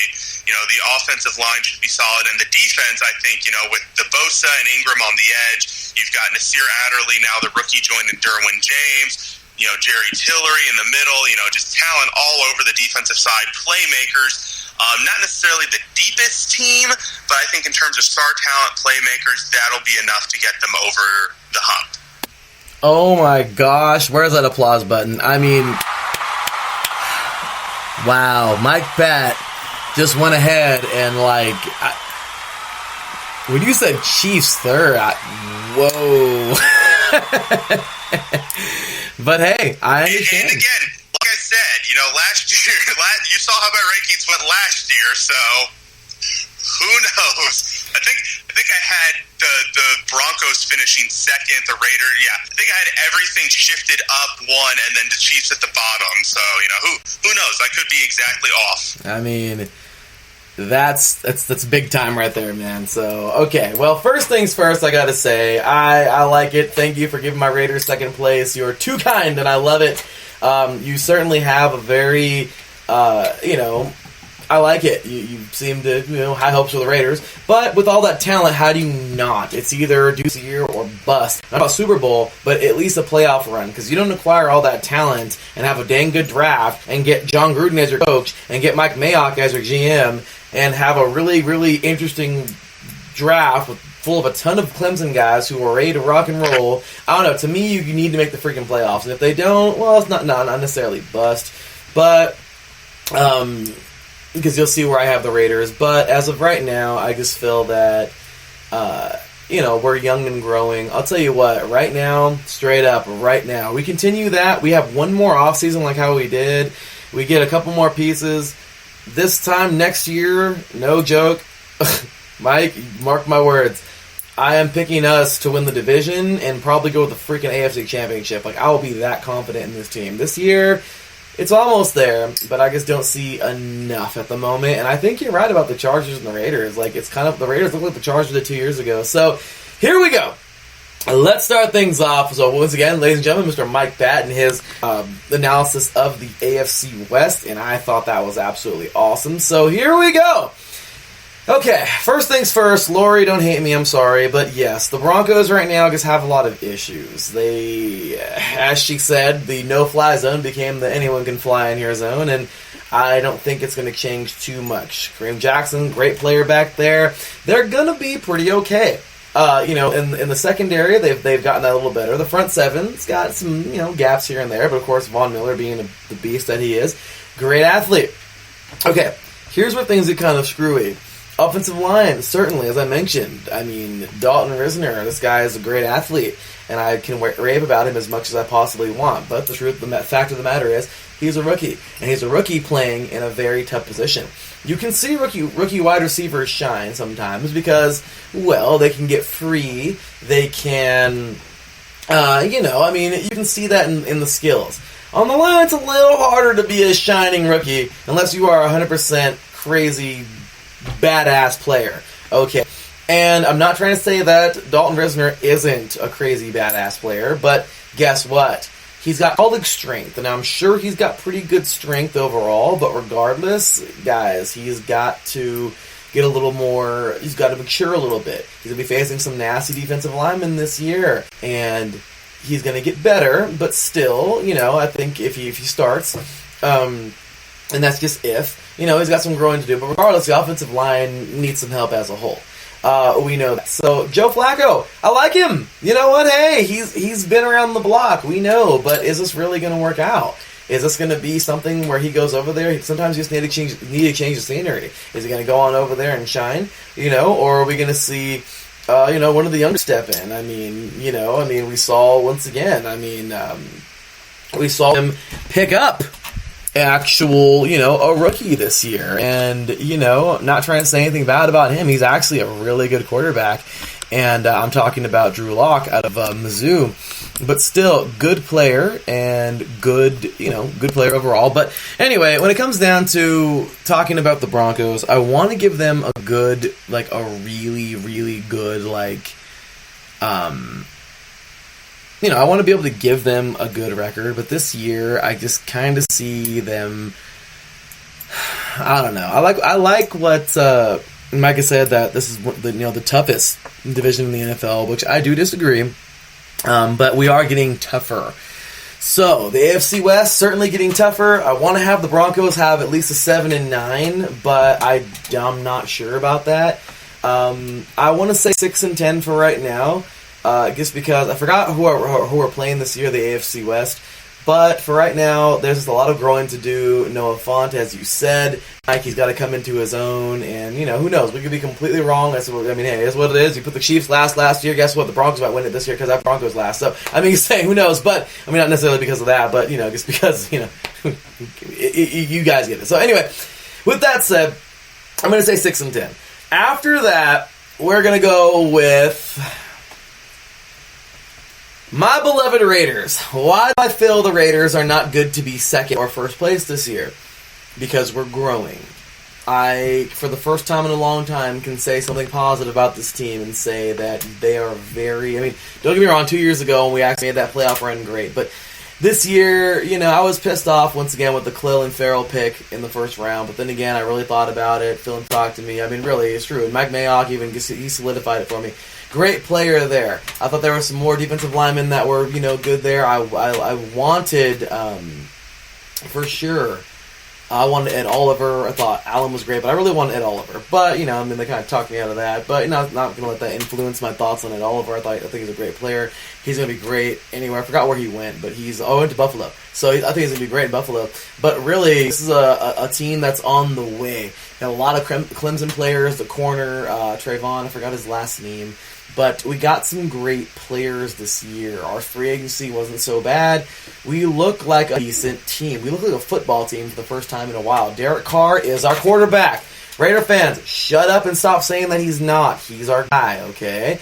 And he is absolutely going to be that guy to help us out and to get us to where we want to go and to get us the Lombardi when we are able to earn one. But that's not this year. We're a strong team. We've gotten better, but we're not. I don't think we're even divisional round worthy. If we are, then awesome. We may be a wild card, and that would be sweet. But as of right now, with where I have the Raiders, they'll have to earn the wild card from the third spot because I have us at 9-7 right now. I want to say 10-6, but I think we're good enough for a 9-7 team. Now, are we going to get better? Of course we are. Could we go 10-6? Of course we can. But right now, I'm going to be truthful and say that we're going to be over 500. I know we're going to be a much better team than we were last year, but I think right now we've got to give everybody time to gel. Antonio Brown, let's see. Let's see our new players get out there and do their thing. We're going to win some football games, but I think we're definitely not going to be that 6-10 or actually I'm sorry. When did we ever go 6-10? We did once in a while, I think, every now and then. But 5-11, 4-12 team. Okay, I think those days are done for at least right now. Anything can happen. People can revisit those.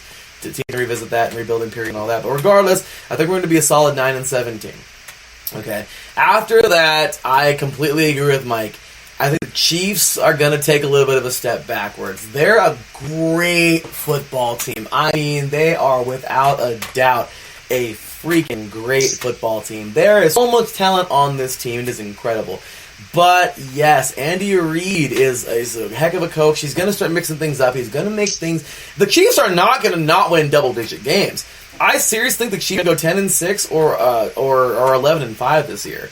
Okay? They are a powerhouse. This is a strong, tough team with all kinds of speed. They don't have... Now they got... Tyreek Hill is back. They got Mecole Hardman. You heard myself and earlier Mr. Reed Black talk about him getting drafted out of Georgia. They have weapons all over the place. This guy is amazing. They're all amazing. They're a great team. They went and picked up the necessary pieces, and they could probably, that's where I disagree with Mike a little bit. That they're definitely. As you could see, I got the Chargers winning this thing, but I think that they're going to be still pretty solid. And on top of the end of it, I have 11-5 or 12-4. My gosh, this team is great. Okay, and I can't say enough about these guys. I can't stand them with everything in me, just like the rest of the teams I've talked about here, the Broncos, the Chiefs, and the Chargers, of course. But these Chargers they have got not ever not give credit where credit is due. No, I will give credit where credit is due. They are amazing. This team has what they need. They have exactly what they need, and they're just a tough team. They are a very tough team, full of grit. I'm loving it. Head coach Anthony Lynn, this guy is just... This team has really come a long way. And I really do believe that they're gonna be able to pull this thing off and win the AFC West. Now, Super Bowl, they're a contender. I'm not gonna say they're not. Do I think they can get to the AFC Championship? Of course, but that's all I have them going. If they win it and they go Super Bowl, we'll see. Because I think they have the caliber team to do it, but they got to go through the Pats, and that's all there is to it, guys. So, just saying. I know it's kind of already given away my thoughts on the Pats this year. Once again, no Gronk, but that's Belichick. It's like a lizard's tail. Cut it off. One grows back. I mean, seriously, that's just Belichick. So anyway, those are my thoughts on the AFC West, and there we go. So I'm giving to the Chargers as well, and there it is. So with that said, Mike, we got under 5 minutes here, man. Any last comments for the AFC West? Well, so I will say, Larry, to kind of comment, I don't think this division's going to be as like I don't think that you're going to see 2 12-4 teams this year again. Most people don't expect that. But I really think this division's going to be a lot more balanced, and I really do, I have the Chargers winning, but I also have them taking a step back. It wouldn't surprise me if 10-6 or 11-5 wins this division. And I think that's partially, you can attribute that to, the Raiders are going to be better, so that's going to, take a win or two away from Kansas City and San Diego. But, the rest of the league, every year teams get better, get worse, and I just, going for one of these teams to go 12-4 in back-to-back seasons, I think is just a little far-fetched. Not to say that they're that they're that much worse by any means, but I think this division's going to be a lot more even-keeled, and I think the Broncos actually probably finish about the same as where they did. So you're looking at the fourth-place team finishing 6-10, and the winner finishing, 10-6, 11-5. So that's kind of how close I think this is going to be first to fourth. Alrighty, well, there you go. Like I said, it's awesome. I love it. I mean, hey, disagreements happen. I love how that's what it's all about here, y'all. We love it. We love to give our thoughts and opinions, and hey, you can agree with either one of us or neither of us or both of us or however you want to do it. But I agree, Mike. I do agree with a lot of what you said. I said not all of it totally, because I do think the Chargers can pull off a 12-4 season. This is a freaking amazing team. But if they don't, 11-5 is really realistic. The Chiefs may be the 10-6, 11-5 team as well. They also might be 9-7 with a step backwards. You're absolutely right. It might be between them and the Raiders for second place. The Broncos might surprise us. The Chargers might surprise us. And, well, I don't know. I think they're going to do good regardless. So, anyway, that is about that. And, my gosh. Well, I know you weren't here yesterday, but it's okay, Mike. Like I said, these earlier times, I'm coaching right now varsity football. I got to be over there in an hour to coach and everything. I'm old high school, but it has just been something so far, and I know it's kind of crappy. We can't all be together, Kylam and John and Mike and myself, but it's all good. We'll be getting back together on August 7th. At 3 p.m. Pacific Time, 6 p.m. Eastern. Should be some fun stuff. But hey, we now have 8 teams down, 24 to go. Tomorrow, Mike Pat will be back with me to talk some AFC East football with the Jets, the Dolphins, the Bills, and the Patriots. We are ready to rock and roll. It's going to be awesome, and we're going to do it. Mike, with that said, man, where can these diehard football fans find you? Well, you can find my blog at so it's still mikesallsports.wordpress.com, but it is the IE Sports Radio blog. Still working on changing that URL. You can find me at Twitter at MikePat91, and just find the IE Sports Radio pages across social media and the website. You'll find me as well. You certainly will. So with that said, y'all, cue the music, because we're out of here.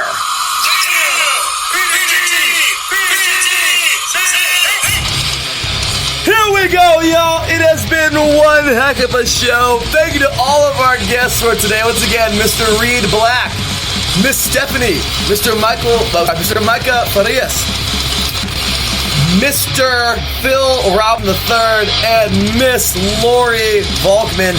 Thank you all so very much for being on today's show. 8 teams down, 24 to go. We are now halfway through AFC week.